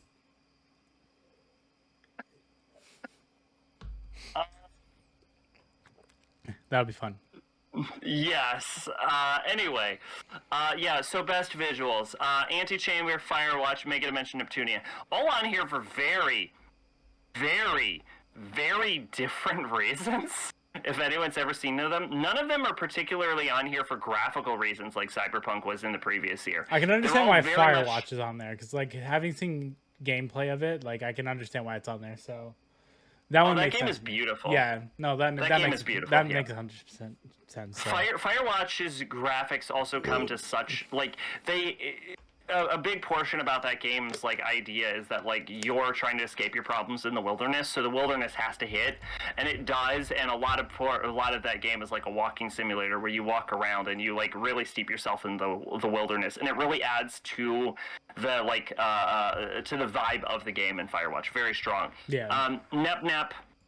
It's Nep. It's got strong character design, strong visual design. It's like graphically the best one.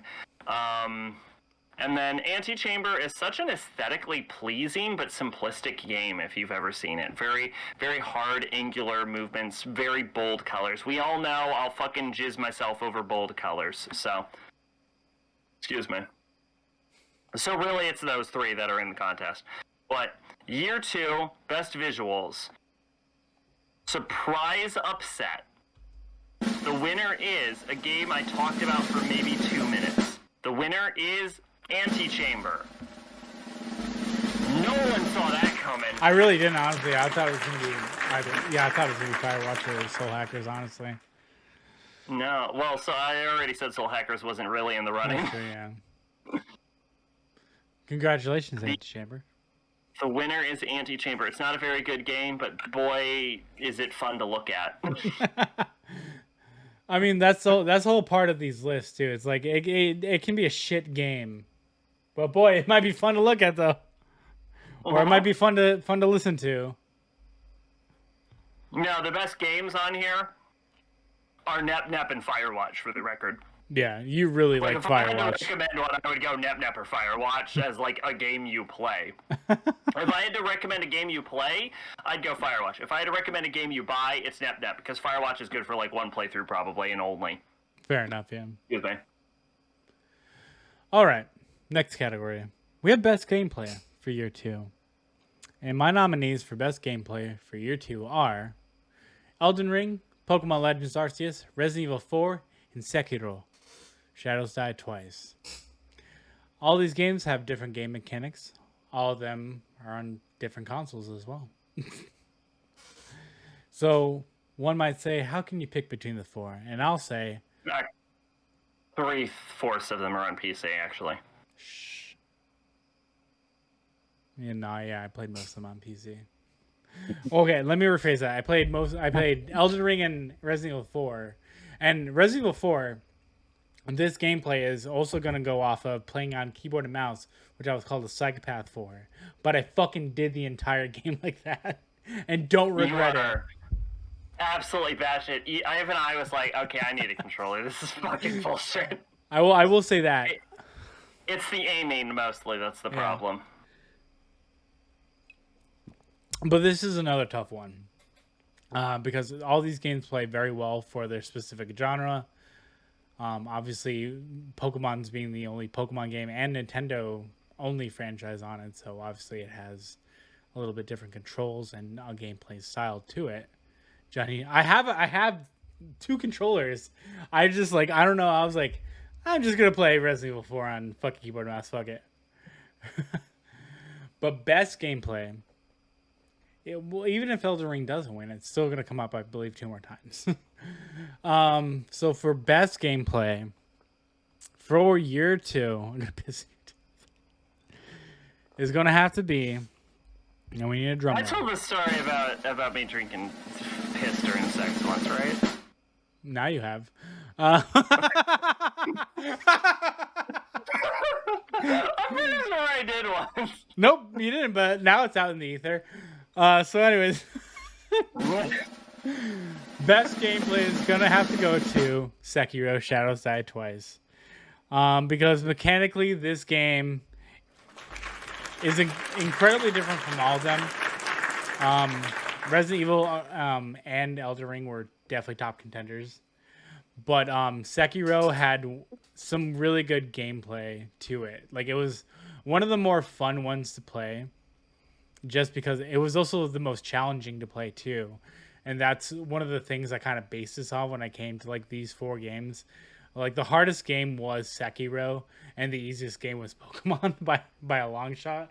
The Resident Evil was, yeah. You fuck Pokemon easier than Elden Ring. That game's for babies. Elden Ring was number 2. I thought Resident Evil. Actually, Resident Evil 4 is pretty easy too. Actually. Yeah. These were all like all 3 of them were pretty easy games, but Sekiro was the hardest. It had the most stylized gameplay to it. It was the most rewarding too when you would beat like a boss or a level or like an area and stuff like that too. So that's why I had to get this one. Not saying that Elden Ring had like anything wrong with the gameplay. I think out of all the Souls games, Elden Ring has the most concise gameplay to it. It's the most fleshed out, and it's the best of them all. We don't add Bloodborne into that because Bloodborne, I think, is different from, say, something like a Dark Souls, when it comes to gameplay. Most people would say of the Souls likes Sekiro has the best gameplay. Sekiro play is different. That's not really. Yeah, that's not a controversial pick. Most people say of like FromSoft's like later games, like Sekiro would win as gameplay. Yeah, gameplay-wise, Sekiro is the best of the FromSoft games, but it's hard to rope it in with like Dark Souls or Bloodborne or Demon Souls because it's so vastly different from mechanic-wise, from like leveling-wise, from just gameplay-wise in general. So it's really hard for me to be like, this is the best out of all of them. Because I like, in my personal opinion, like Sekiro is different, then Bloodborne is different, and then you have like the Souls like Demon Souls to Elden Ring, because Demon Souls to Elden Ring are very, very similar in the gameplay, but Sekiro stands out because it's a different aesthetic to the gameplay in general. So that's why it wins. I'd argue Bloodborne is a Souls like just like Demon Souls and shit like that. Like, Bloodborne doesn't really distinguish itself in any notable way. Sekiro, I'll give you. It's like heavily parry focused. You don't make your character. It's all about like changing your shit. There's like stealth mechanics that aren't in the other games. Sekiro, I understand. Bloodborne's just a Souls-like. All right, let's not which also too hard. It's a Souls-like, just like the rest of them. Back to the parry. I'm only good at parrying in Bloodborne. And even after playing Sekiro, that still holds true to this day. I'm still not good at parrying. I'm a little bit better in Dark Souls 1 at parrying than I am in the other ones. But it's probably also because I played Dark Souls 1 out of all of them. But Bloodborne is the easiest game to parry in. Still, hands down. Still my favorite, too. Sekiro should be the easiest parry because it has the largest parry window. I'm still not good at it. It's like, I don't know why. It's like the timing of it. I'm just still not good at it. Yeah, they like doubled the parry. They really did, and I don't know why, but Bloodborne like still. A known thing about it, like mechanically, it should be easier to parry. I think why Bloodborne is easier because I'm like, haha, bitch, got you, pa. It's just a shot, but it's like the distance, maybe. I think it's like Bloodborne's also more forgiving because you can get off like 2. Like, if you miss the first one, like parry, you might be able to get the second one off if you're lucky enough. And sometimes I'm lucky. Yeah, yeah, it's 100%. Like, got tempted to parry. Like, yeah, I guess I'm dead again. Yeah, that was very apparent with Sekiro, so that's why I just got good and stopped trying to parry. Oops. But Sack, for gameplay, what are your nominations? We're in the middle of an ad. Actually, I almost think we should faff about a little bit. We're gonna faff. Can't stop faffing. Can't stop, won't stop. We won't stop until the ad is gone. Just faffing. Britney Spears shirt is on because I couldn't wear a suit because it's too hot. I've been sweating like a pig the whole time in my penguin suit. Do. My secret for keeping my temperature down is you can't see my waist, so I'm just wearing pajamas. Hey! I would have done the same shit. I would have done, like, shirt, obviously blazer, tie, fucking gym shorts on the bottom. So fun fact, when I do at home like virtual interviews, that is how I dress. Like, it's always gym shorts, but like I look nice from waist up. And one of the, like, not to, like, hopefully I don't have to do another interview like for a very long time, but like one of these days I'd be like, can you get up and go get something? I'm gonna be like, no. The fuck I will. How dare you? I'm going at it Anchorman style. Exactly. Not the movie. I bought that movie for $1 at a dollar store, along with like Napping Princess, the anime, for some fucking reason. It's a weird buy together, but yeah. No judgment. They were like $1, and I always heard Anchorman was a pretty good movie, so I bought it for like $1. I do like Anchorman. I still haven't fully seen Anchorman 2 though, so I don't have an opinion on that movie. I always fall asleep during that fucking movie. I hear Anchorman 2 isn't nearly as good as the first one, Probably so I not. wouldn't have even... Yeah.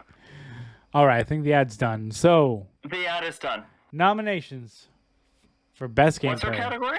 Best Gameplay. Okay, thank you. I'm fucked up. For year 2, for Sack, are... Yes. Oh, right.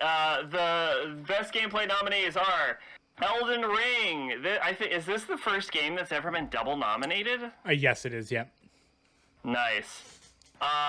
God Eater. Well, no. Resurrection. Resident Evil 4, technically. Yeah. Yeah, but those were different years. True. Yeah. Okay. Yeah. Double nominated city. I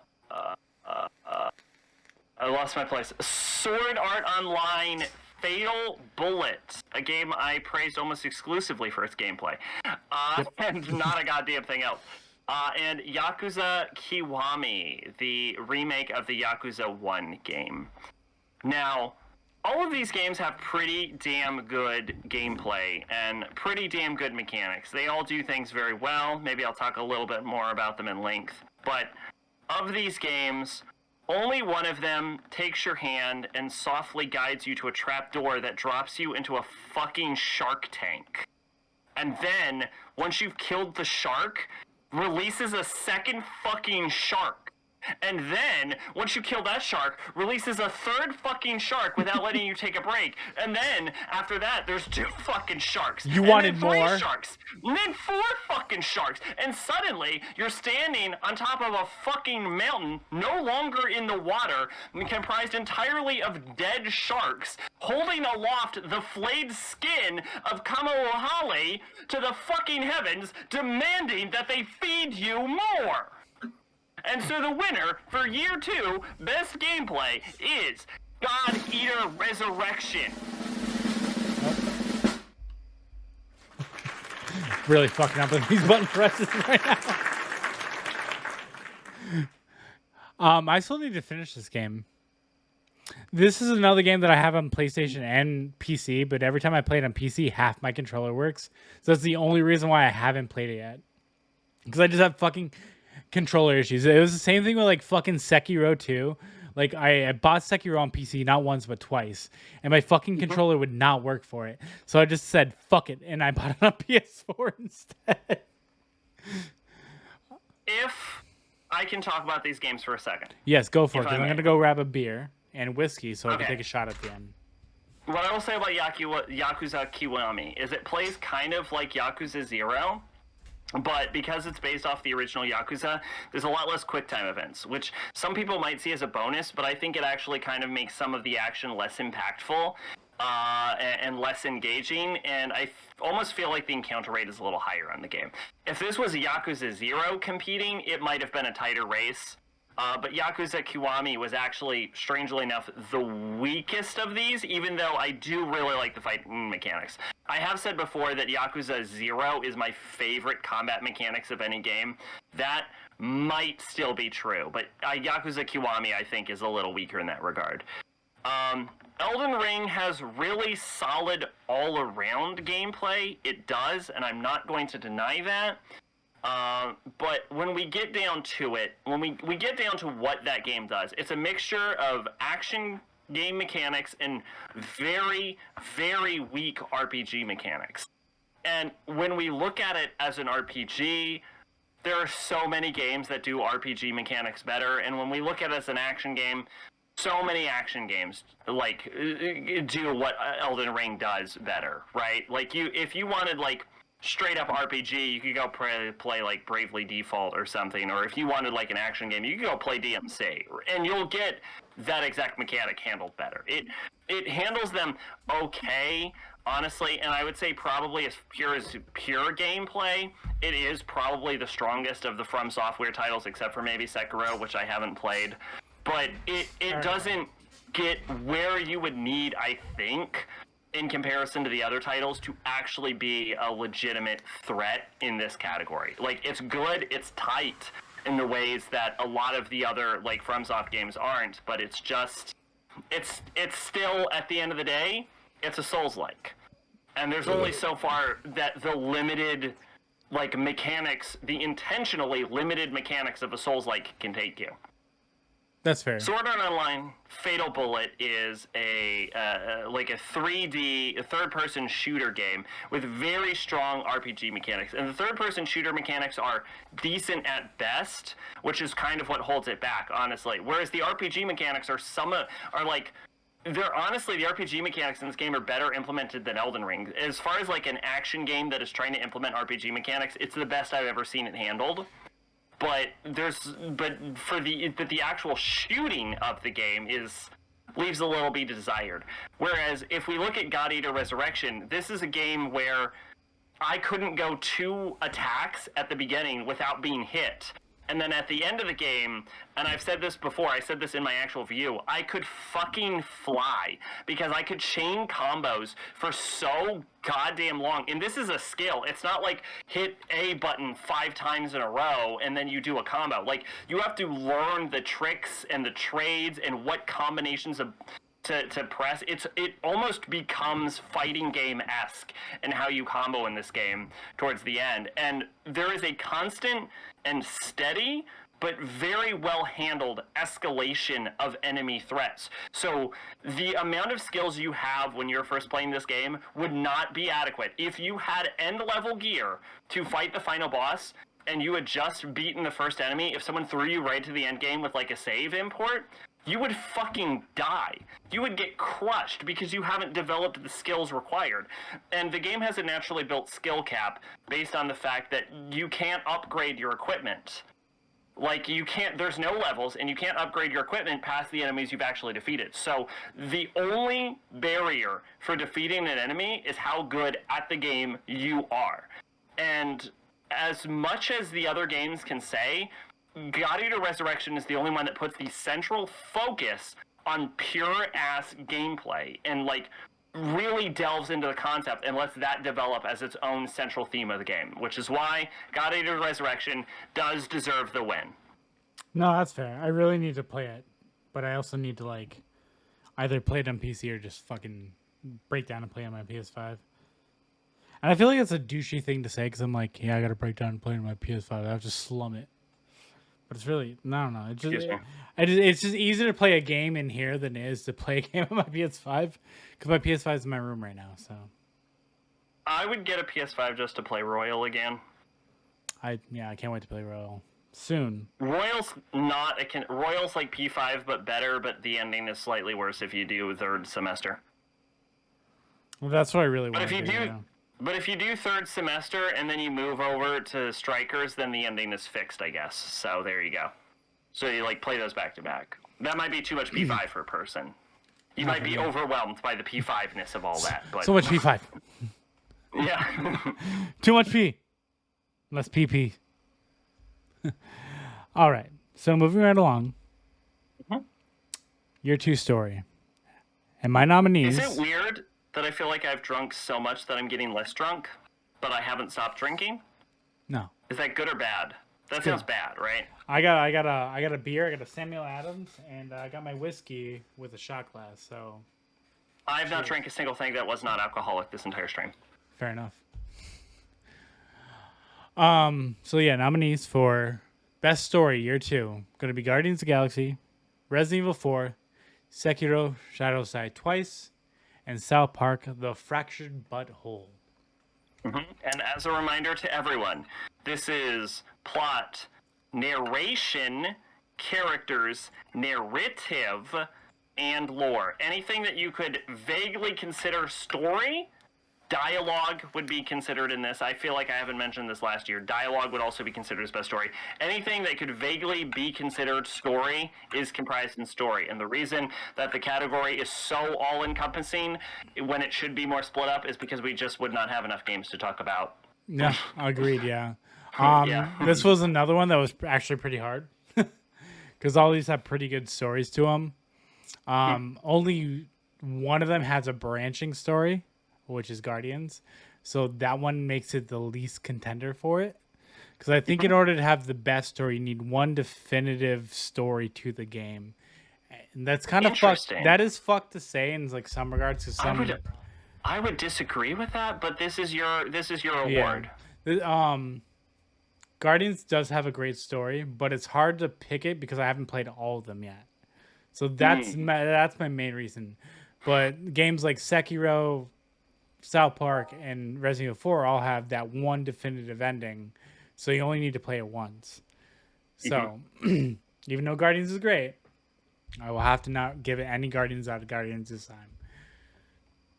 So the winner is... 0 Guardians out of Guardians. No Guardians left. So the winner for Best Story for Year 2 is going to Resident Evil 4. Yep. Interesting. Yeah. Interesting. It was a hard pick between that and honestly South Park because Fractured Butthole had a fun story. It made me laugh. It was a good time playing all of these games honestly, but Resident Evil had a solid story and it was easy to follow. It was fun, and then playing Resident Evil 5 beforehand made me really enjoy it a lot more. So, shout out to Resident Evil 4. It deserves its win. It's a really good game.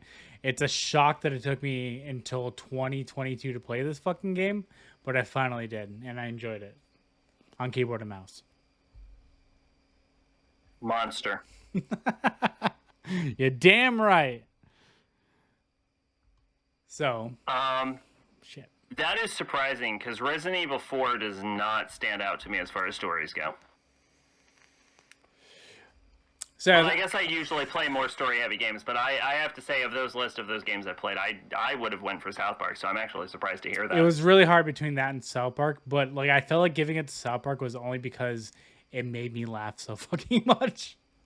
But that's part of it. Yeah, that is part of it, but like Resident Evil just like had the story, you know what I mean? Like it was, this is what it was. Like this is Leon. We know him. We love him. We're gonna put him in this situation. I haven't played a lot of Resident Evil games, but this one was the one that I finished. So I know I liked it the most. So you said this was the first one you beat.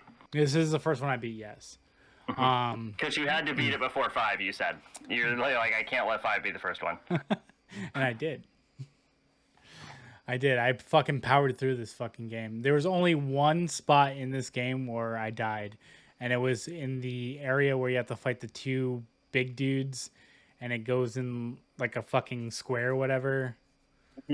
That's the only part I had trouble with. But other than that, I breezed right through this game, no problem.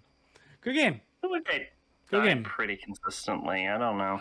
I think I died in all 12 times in that game, and 6 of them were from that one part. Twice was from blowing myself up and forgetting to heal. So, Sack. My dear sweet Sack. What are your nominations? What's our category? What are your nominations for story? Right.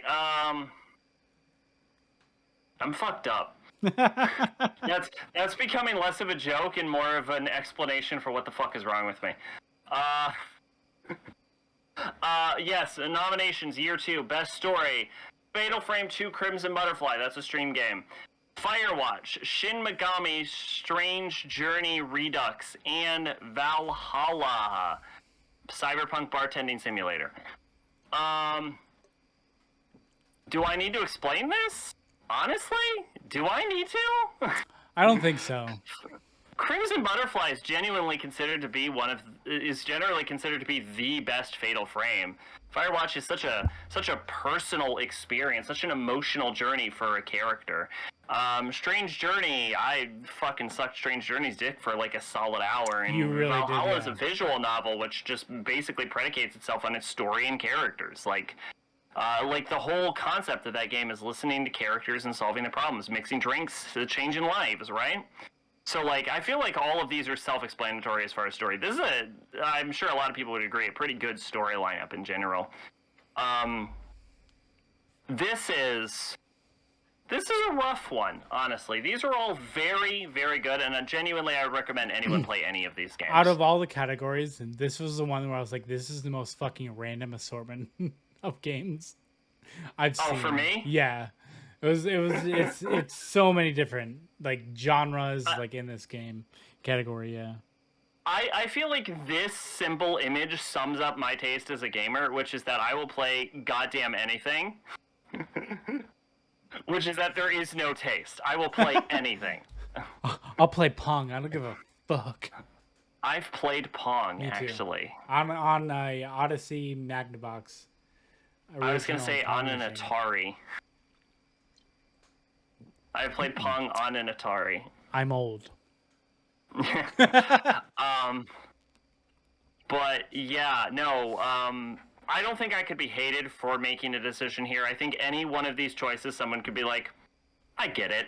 So I don't even feel like I need to justify this. So, year 2, best story goes to da-da-da-da-da-da, Fatal Frame 2, Crimson Butterfly. Just something about the heartwarming story of one twin trying to strangle another twin. Honestly, as far as we go as like well-written stories and its like symbolism and stuff, I would also argue Fatal Frame 2 is probably the best written of the games anyway. Maybe Fair not enough. as far as dialogue, that goes to Strange Journey, but like... Yeah, this really is like pathos versus just pure goddamn writing skill versus characterization versus symbolism. This is a goddamn debate. And I think this kind of shows where I lean to as someone who like plays video games and critiques writing. I think this shows where I lean as far as writing critique, because all of these games do what they do amazingly, and all of these games have a specific thing they do amazingly, and so I think this choice is actually the most telling about my choice in games of any of the prior choices. Yeah, out of this one, when I saw it, it was obviously out of Strange Journey, Firewatch, or Fatal Frame, and I could not decide what you were gonna pick. I could because you've talked so highly out of all 3 of those games. So I was like, I don't know what he's going to pick for this one. So this one was like one of the ones that I was like, I'm actually going to be surprised what he picks for this one. Oh, don't discount Valhalla. I know I didn't talk quite as length at Valhalla because it was a visual novel, but that was actually because there was a lot of spoilers going on with it. Like Firewatch, there was a lot of pathos. Valhalla, there's a lot of spoilers you can talk about. I gave Valhalla the same score as Firewatch, though. Like, don't discount Valhalla. Valhalla is also a great game, and the sequel is coming out soon. There's no question. These games are. These are. Let's be clear. I haven't played most of your games, but I'm just gonna make a bold statement. you can call me on it if you want. These 4 games are the best written of any of the games we've talked about this entire time. I mean, probably, yeah. I haven't played them. Yeah. But, I mean, like I can't. That's why I can't deny that because like I haven't played them, so maybe they are. Firewatch is on. I believe it's on Game Pass now, so eventually I'll play it. The other ones like might be a little bit longer.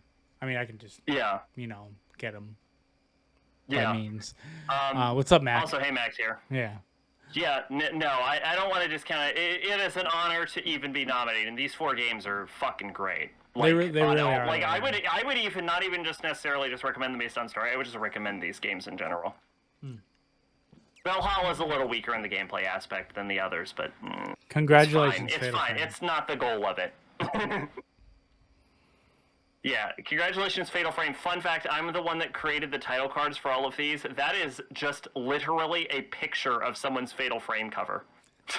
Which actually surprised me when he told me, because I'm like, wow, that looks actually really nice. It looks really good, well, yeah. Right? It looks really fucking good. Yes. So, now we're on to the worst game category for year 2. And, you know, we don't take any category lightly, but this one, there's some It's a dishonor to even be nominated. It really is, yeah. And there's some stinkers on this one.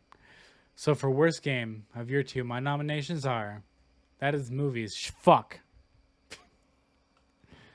Real quick, before we put these up, can we do something that I forgot about, which is to mention that Persona 5 Strikers got nominated for every positive word, and won none of them.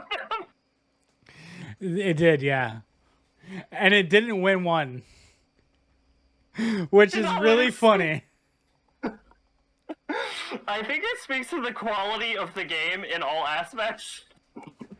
For the record, just being nominated for everything but winning nothing. That was a real blindside, yeah. And it deserved all of those nominations, for the record. It does. It's a really fun game. I like the game a lot. Shout out to Strikers. You were into some really, really bad competition every time. Strikers, you were good, but you weren't great. You were great. You just weren't amazing. All right. You were kind of amazing. You just weren't as amazing. Yeah, you just weren't as good as everything else. Yeah, you got a bad set of luck. It really did, yeah. My nominees for worst game of year 2 are Batman Arkham City, Batman Arkham Knight, Marvel vs. Capcom Infinite, and Resident Evil 5. You're going to be drawing some ire with those Batman games. No one cares about Marvel vs. Capcom or Resident Evil 5. Everyone agrees with you on that. But those Batman games, people are going to be like, what the fuck are you talking about? Batman City is a treasure and you're an idiot, is what people will say. Not me, because I thought Asylum sucked, but... Asylum is the best out of the 3. Best out of the 4, honestly. Actually, no. There's only 3. Yeah. Actually, no. There is 4 because Origins, yeah. But, Arkham Asylum is the best one. Arkham City, I felt like it was cool, but there was nothing to do in the fucking city except for random bullshit, and it wasn't fun to do.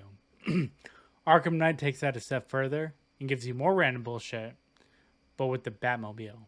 And the Batmobile is not fun to drive at all. It's actually pretty terrible.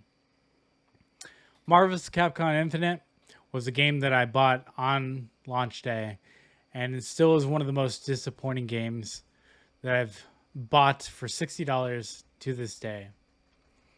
Resident Evil 5 was a pleasure because I got to play with my good friend Zach, but it still was one of the worst games I've ever fucking played. Which is good. Even blame you. Which is good because I played Resident Evil 4 first. Because if there was an alternate reality where I had played Resident Evil 5 and it was like, maybe I'm not going to play 4, that would have been a very sad reality. So it's a good thing I played 4 first because I probably would never have played another Resident Evil game again until we played Resident Evil 6. It's the worst one I've ever played also. Yeah, it's pretty bad. But as always, there can only be one winner. Oh. And my pick for worst game of year 2 is going to be Marvel vs. Capcom Infinite.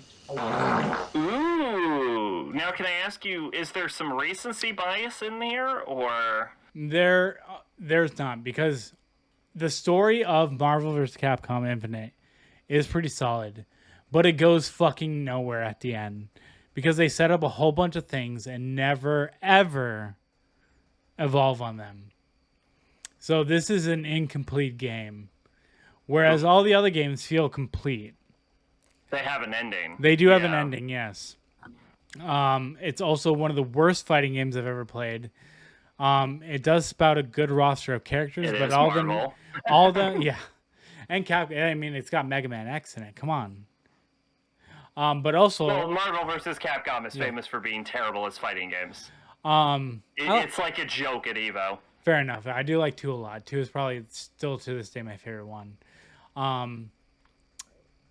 It gives you the character of Ultron and Sigma, but makes you pay separately for Ultron and Sigma apart, which is bullshit.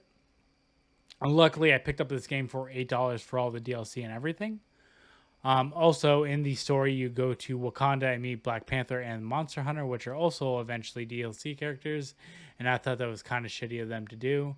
This also, to top this off, was the special edition of the game where you got the Infinity Stones that were fucking Easter eggs. I didn't buy it, but people did, and they were highly offended by that. So this game, hands down, is the worst game I played out of year 2. Not of all time, but of year 2. So congratulations. Worst game I played of all time is Dark Souls 3, but it wasn't eligible. We'll get to the only game I ever gave a 1. All right, Sack. Yes. It is time for your picks. Yes. For worst game of year 2. Worst of the year 2. Honestly, this wasn't even close, but I do have a thing to say about that. All right. This year's nominees are Fatal Frame 3, The Tormented. Anyone who saw me stream that game knows. I saw a little bit, yeah. Yeah, they know. Humanity. Talked a bit about that one. We know it's not very good. Pokemon Brilliant Diamond is, to date, the first and only Pokemon I ever didn't like. Like, I ever disliked actively, is Brilliant Diamond. Which is funny because it's a remake. Yes. And then Valkyria, a very bad run. And then Valkyria Revolution, I should talk the shit out of that game. I was like, yo, I had to play this for like a week because my computer was broken. This game is terrible. These games are not good, any of them. Fun fact, though, Fatal Frame 3, The Tormented, was a game that Pache recommended to me, but I decided to play the original Fatal Frames first.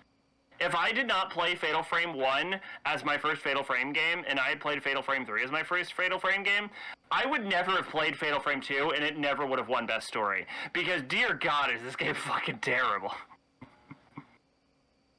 But, for Worst of the Year, and I want to I'm just going to give the award out, because I think what's more important is to talk about the winner after I've already given the award out. So, year 2, Worst of the Year is Humanity.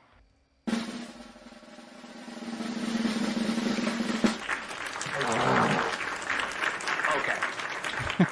Humanity is an indie game made by one person with a tenuous grasp on game design and who, no offense, doesn't seem particularly great at game coding using recycled Unity assets. This was a recipe for disaster of a game. What the fuck was everyone else's excuse? The rest of you were made by big name companies and have experience in game design. What the fuck was your excuse for pulling this shit? All right? Yeah, especially Humanity, Pokemon. I'll give a pass to. It was done by one fucking guy who barely knew what he was doing. What the fuck was the rest of you? Fatal Frame 3? What the fuck was that? You just came out with Fatal Frame 2. That's like possibly the greatest horror game ever. The only contender for greatest horror game ever? Fucking other than Fatal Frame 2 is Silent Hill 2 and fucking Amnesia Dark Descent. What the fuck was Fatal Frame 3? How did you end up at Fatal Frame 3 from 2, you fucking morons? Pokemon Brilliant Diamond? You're goddamn Pokemon! You got that Nintendo money! What the fuck was this game? Are you fucking kidding me? Are you fucking kidding? You just took the... Oh my god, you took fucking Diamond and you just put the code onto Switch? Of course! This is the only Pokemon game I've ever had constant bugs on. This shit crashed! It crashed on me! Are you fucking kidding me? From a Pokemon game? Where's that Nintendo polish? What the fuck is wrong with you? Valkyria Revolution? I played fucking Valkyria Chronicles. You can do better than this trash. Every aspect of this game is fucking garbage. At least humanity was one dude. You had teams and millions of dollars and fucking decades of experience on all of them. What the fuck was this? Alright, who cares that humanity won? The rest of you shouldn't have even been nominated. It's a dishonor to even be nominated. What the fuck? Ranting. This is why I said it doesn't matter who wins. Who wins doesn't fucking matter. Who wins is obvious. Good shit. But bad shit at the same time. Yes. The winner didn't even matter. It was like, who gives a shit? Who fucking cares? Of course humanity won this. That wasn't the problem.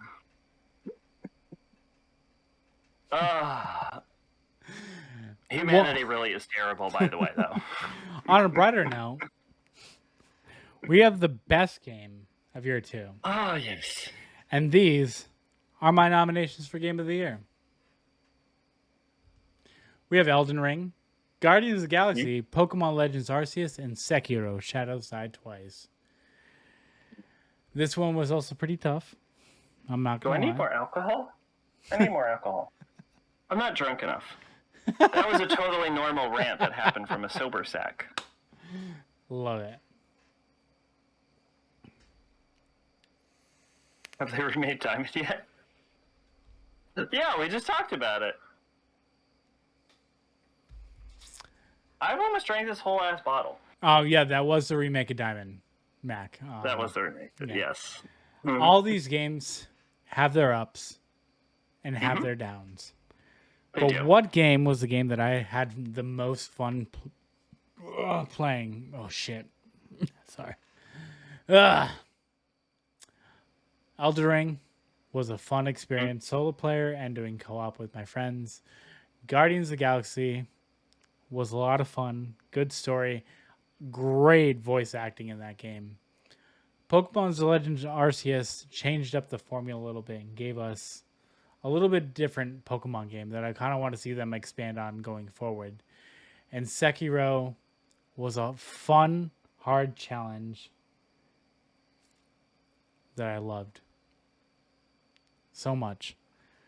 But there can only be one winner. and Violet are open world, they have said. Yes, I'm looking forward to that, but I don't know about that yet. I don't know. We'll see. Because I still have a sore spot from Shield and Sword.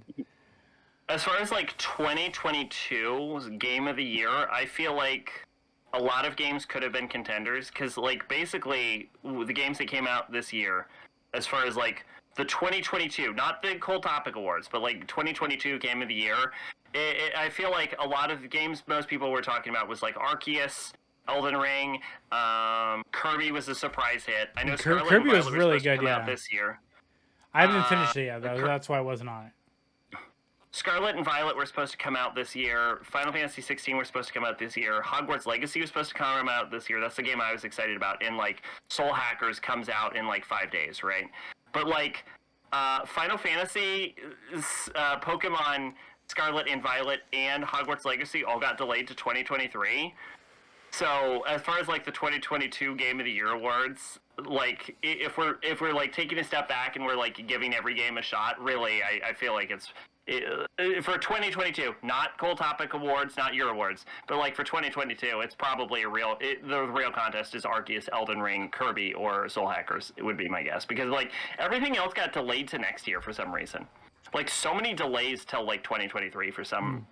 I'm not even sure why. Just did you notice that there's so many 2023 delays? Yeah, Starfield was another one of them too. They got delayed. Yep.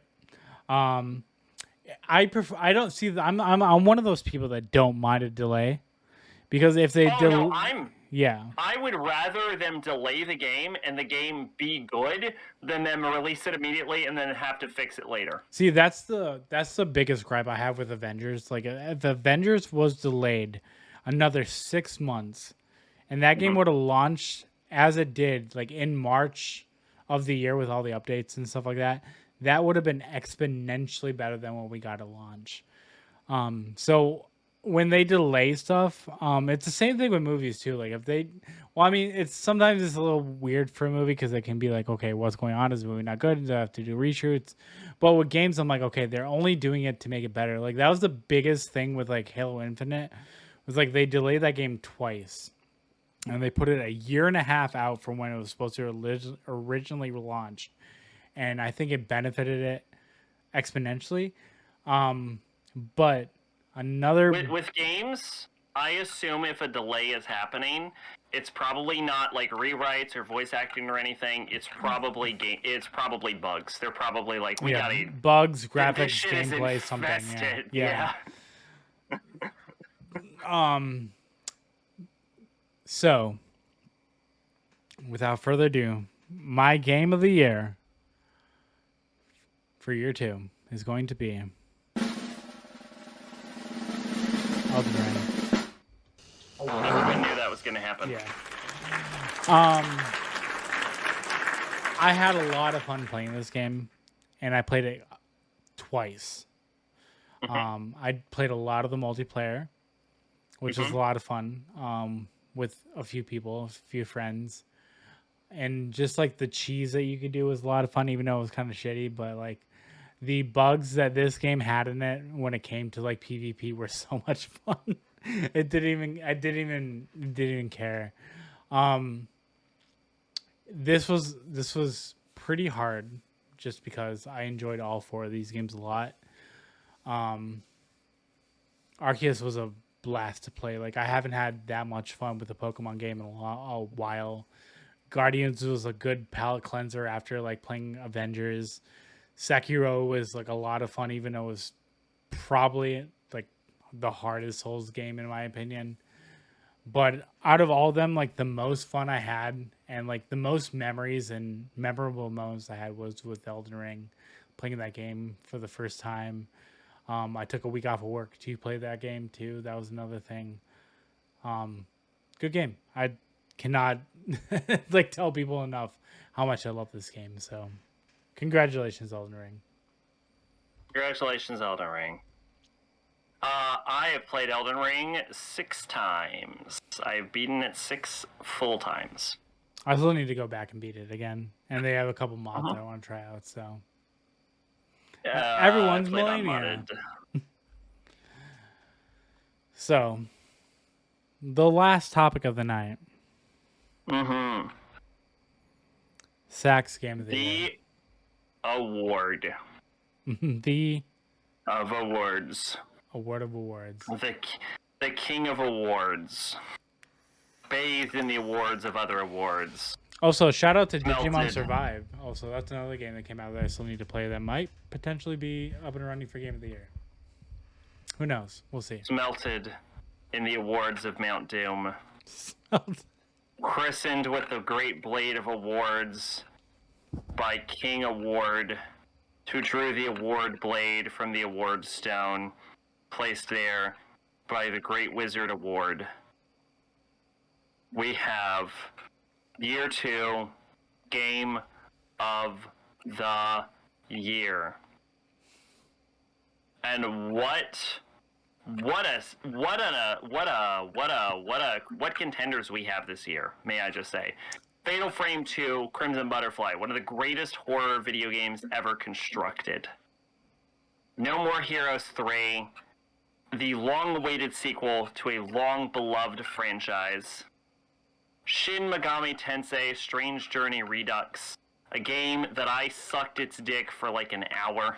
Yeah, you really did. Like, I even got I fellatiated the goddamn shit out of that game. And then Yakuza Kiwami, the first Yakuza game, which I've actually said, despite... Don't discount this one. Don't be like, Yakuza Kiwami can't possibly win. But it can, because if you remember, I said I actually like this game better than Zero, even if I don't like the gameplay as much. So, don't discount Kiwami. This is a challenge. This is a fight. These are 4 excellent games that I would recommend you play right now. Go play these games. But for the final award of the night, Year 2, Game of the Year. Drum roll, please. It's up.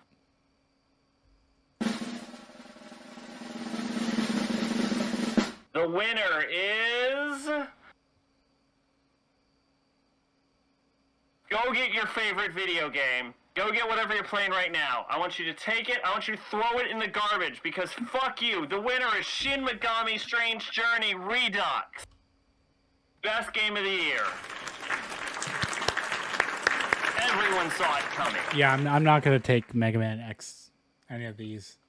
Fucking throw it out. I'm not gonna it's nothing compared to Redux. Fucking Strange Journey. Go play Strange Journey. Fuck you. Fuck you. Fuck you, Strange Journey. Surprise victor. Saw that coming.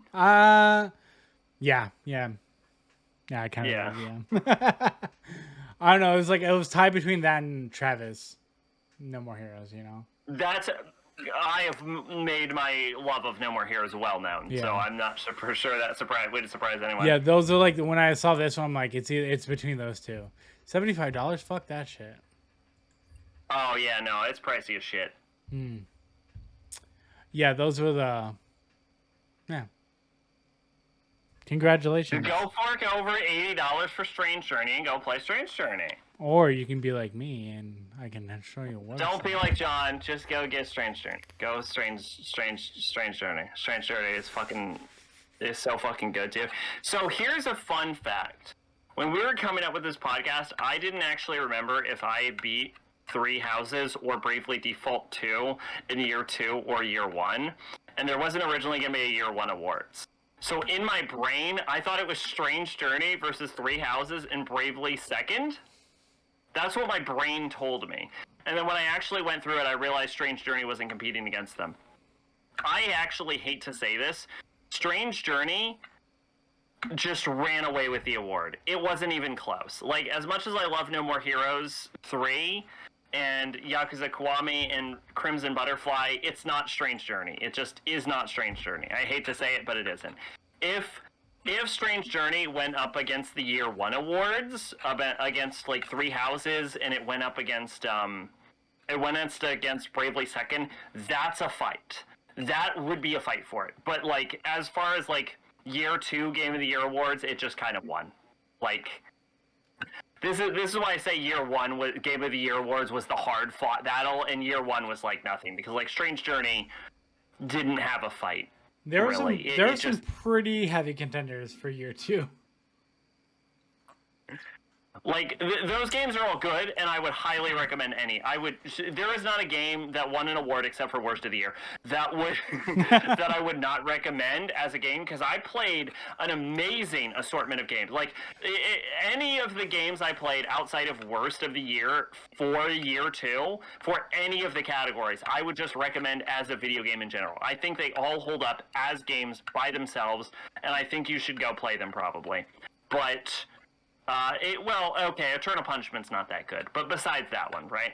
But like, neither really is Soul Hacker. Okay, Soul Hackers and Eternal Punishment aside, any of the games I would recommend for Year 2, but like, so Strange Journey just kind of ran away with the Year 2 Game of the Year prize, but like, if it had to go up against 3 Houses or Bravely Second, I genuinely don't know who would win. Like, that would be the fight.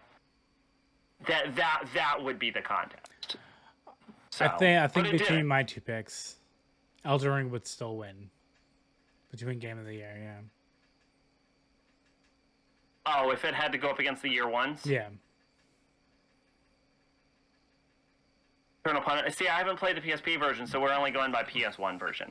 So that's also part of it.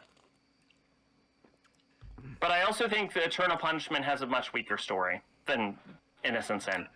Yes. Innocent Sin, I genuinely think is a better game than Eternal Punishment. I know a lot of people like suck off Eternal Punishment because it's darker and it's more SM, and we got an adult cast, but like I really don't think it aids that game in any meaningful way. I wouldn't know. I haven't played him. Honestly, don't. I would recommend 5 and 3. Fair enough. As far as Persona goes. Oh, and if we're talking Mega 10 as a whole, Strange Journey. Go play Strange Journey. Go play it. I believe I already... Go play Strange Journey. Okay, alright. Okay, I'm gonna have to cut that. But, yeah, there you go. That's my words. So it's been a ride. It's been a long... Did you agree? Did you disagree? No. There was a lot of your things I definitely agreed with. Definitely Undertale. Like, I think if you didn't pick Undertale for best soundtrack, honestly, that would have been like an epoch, honestly. It was a hard fought battle. I cannot, like, if you have not heard the Mega Dimension Neptunia V2, No More Heroes 3, or Persona 2 Eternal Punishment soundtracks, let's be clear, I do not care about soundtracks. If any one of those soundtracks had been in any other year, it would have won. Like, it is unfortunate that those games had to go up against Undertale, because that was even those 3 games against each other was a hard fought battle. Like, even then, like, let's be clear about those other 3 games. Undertale won by like the other 3 games are like here, and Undertale is like here. Like, it was still relatively close. Like, I cannot understand how good those fucking soundtracks are. It's just like it was Undertale. It's like one of those things, like, it's nominated for one thing and a soundtrack, like, and if it doesn't win, like, that's just like unholy. Like, it's like... if it was honestly, if option 4 was anything other than Undertale, that would have been a fucking battle. It would have been a goddamn war zone for best soundtrack. I cannot understate that those 3 games could have won any other year. And I'm especially shocked about Nep because Nep's soundtracks usually aren't that great. I was shocked that Mega Dimension was that powerful. No, I agree. Yeah, like, out of all the categories, still best movie for year 2. It's still going to be the hardest one. I'm still like internally debating it because I'm like, is that right? But it is 100%. It's still got to be Digimon. I will always love Digimon. If we're talking hardest, we're reflecting on the awards at this point. If we're talking like hardest award ceremony, obviously Game of the Year, year 1 is the hardest. At the end, it was Three Houses versus Bravely Second, and at the end, I'm not even necessarily sure whether Bravely Second is a better game than Three Houses. I'm genuinely not. It's just like, I think Bravely Second comes out in the story aspect over Three Houses, and that's why I felt like, because now I feel like we can pull back the curtain a little bit and say that we decided, this was mentioned once on the podcast, but like, a game can only win 1 award, was what was decided. So it made fair sense. You know, you can't have... one, like, because Bloodborne would have won 2 for me. Like, it would have been a shit show. So it was like, at the end I was like, okay, Three Houses and Bravely Second need to win awards. Like, both of these games, I need to give something. And it was decided that Three Houses was like marginally a better, marginally better at story, and like Bravely Second was a marginally better game, because Bravely Second has the greatest turn-based combat I've ever experienced, and if we were rating it based on gameplay, it would have beaten Code Vein. Like, I know I always talk about how much I love Code Vein's gameplay, but like, it would have beaten Code Vein. That's why I said, like, the only reason Code Vein won is like backdoor politics. Because Bravely Second would have won that award, but it can't win that and Game of the Year is the issue. That's fair. So. Yeah. But this was. But I was actually talking to the audience when I said, "Do you agree?" Don't you agree? But this was fun. This is the month of specials. So next week, we're gonna have a special Fight Club and a special Pokemon themed event. So we're gonna. We are. Yeah, that's what we're gonna do. We're gonna do a Fight Club. I thought we'll figure it out. Oh. TBA. We didn't talk about that. Oh, regardless, we're gonna do Pokemon. I thought next week was the podcast. I'm actually shocked to look at the calendar. So we are doing Pokemon on the 28th then? Yes. Okay. Yeah, because the week after would be the next podcast. Yeah. Because the way I figured, I might be able to whip up the Fight Club for the next podcast if you want. Okay. But I think that'll be more convenient for the next stream. Don't ask me to do research, though. I don't want to. I never do. I know one of the fighters offhandedly. I'm just going to trust that you know the other one. Yes. It's always good. Because we're thinking the same one, right? Yes. Yeah, the most American one possible. Yep. Okay. But yeah, so 28th next week. It looks like we're going for Smash or Pass, right? Yep. I had literally enough in my right. whiskey bottle for one shot, so shout out. We already announced Smash or Pass, and then it looks like the week after that we should be heading into the podcast where I guess we'll do a Fight Club, the American Fight Club, which I almost feel like we should have saved for like July, but oh well, that's fine. I mean Labor Day, right? That's American. Is that next month? Yeah, it's like in the beginning of September, right? I don't track holidays. I'm an adult. Yeah, it's the day before, so the day before we do it, the next day is Labor Day. Perfect, then. Yeah, that's my thing. So anyways, before we end, shots for the boys. I have my Miss Minutes cup. Shout out to Loki and Miss Minutes, voiced by Tara Strong, so cheers. Are we doing another shot? More alcohol! I've drank this whole ass bottle. This doesn't seem healthy. God, I've never been good at shots. That's it, John. I drank an entire bottle of champagne. It was between that shot glass, my Goku one, or my Sonic one. So I picked Miss Minutes. Shout out to Tara Strong, plays Twilight Sparkle and My Little Pony Friendship is Magic. It's a legitimately good show, don't judge me. No, I'm serious, go watch it. I sat down to watch that show. I've told this story before. I sat down to watch that show ironically. I'm like, haha, you fucking bronies are so fucking stupid. And then I sat down and I watched like the first 2 episodes and I'm like, well shit. Well, shit, this is actually a good show. Fuck. I hate it. Hold on, John. Hold on. This has nothing to do with anything. Can I send you a clip on Discord? Live reaction, Mod Pie. Absolutely. All right. I fucking love her. All right. I get it. She's fucking great, right? Yeah. I love her. Yeah. Have you seen? Hold on. I'm gonna send you another My Little Pony clip, real quick. Wait, you feel weird watching that, but now when you watch Mirror, I felt extremely awkward watching Mirror Tights. So this is a flashback to when Megan and I were still living together, and I went to bed after finishing Mirror Tights, and she's like, "What the fuck were you watching?" And I was like, "You don't want to know." And she's like, "No, what were you watching?" I'm like, "Oh, Mirror Tights." And she's like, "What's that?" And like I showed her an episode, and she's like, "Why? Like why? Why did you watch it?" I was like, "I was told to." All right, I sent you a clip, no context, and I'm not even gonna explain it. It's called Twilight versus T-Rex. I just finished. Good stuff. What the fuck is that doing in a My Little Pony show? They just blew up mountains, dude. What the shit? But yeah, I'll watch anything just because it's funny. So I'll do it. We're still waiting. Yeah, watch My Little Pony. It's a good show. We are almost officially 75 episodes away before Zach and I review a hentai. So we're almost there. But we are exactly 1 billion episodes away before we run out of shit on dartboard.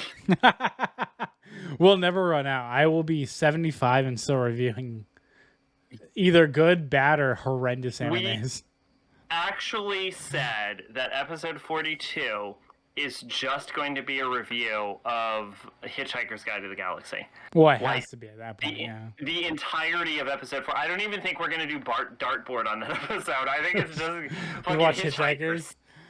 I haven't seen that movie. Like, this is like gonna obviously make me feel old, but that's I watched. Actually a good idea though. Instead of like what you just said, like live reaction to Hitchhikers, instead of like dedicating an episode to it, just like as a special, like a live reaction to Hitchhikers.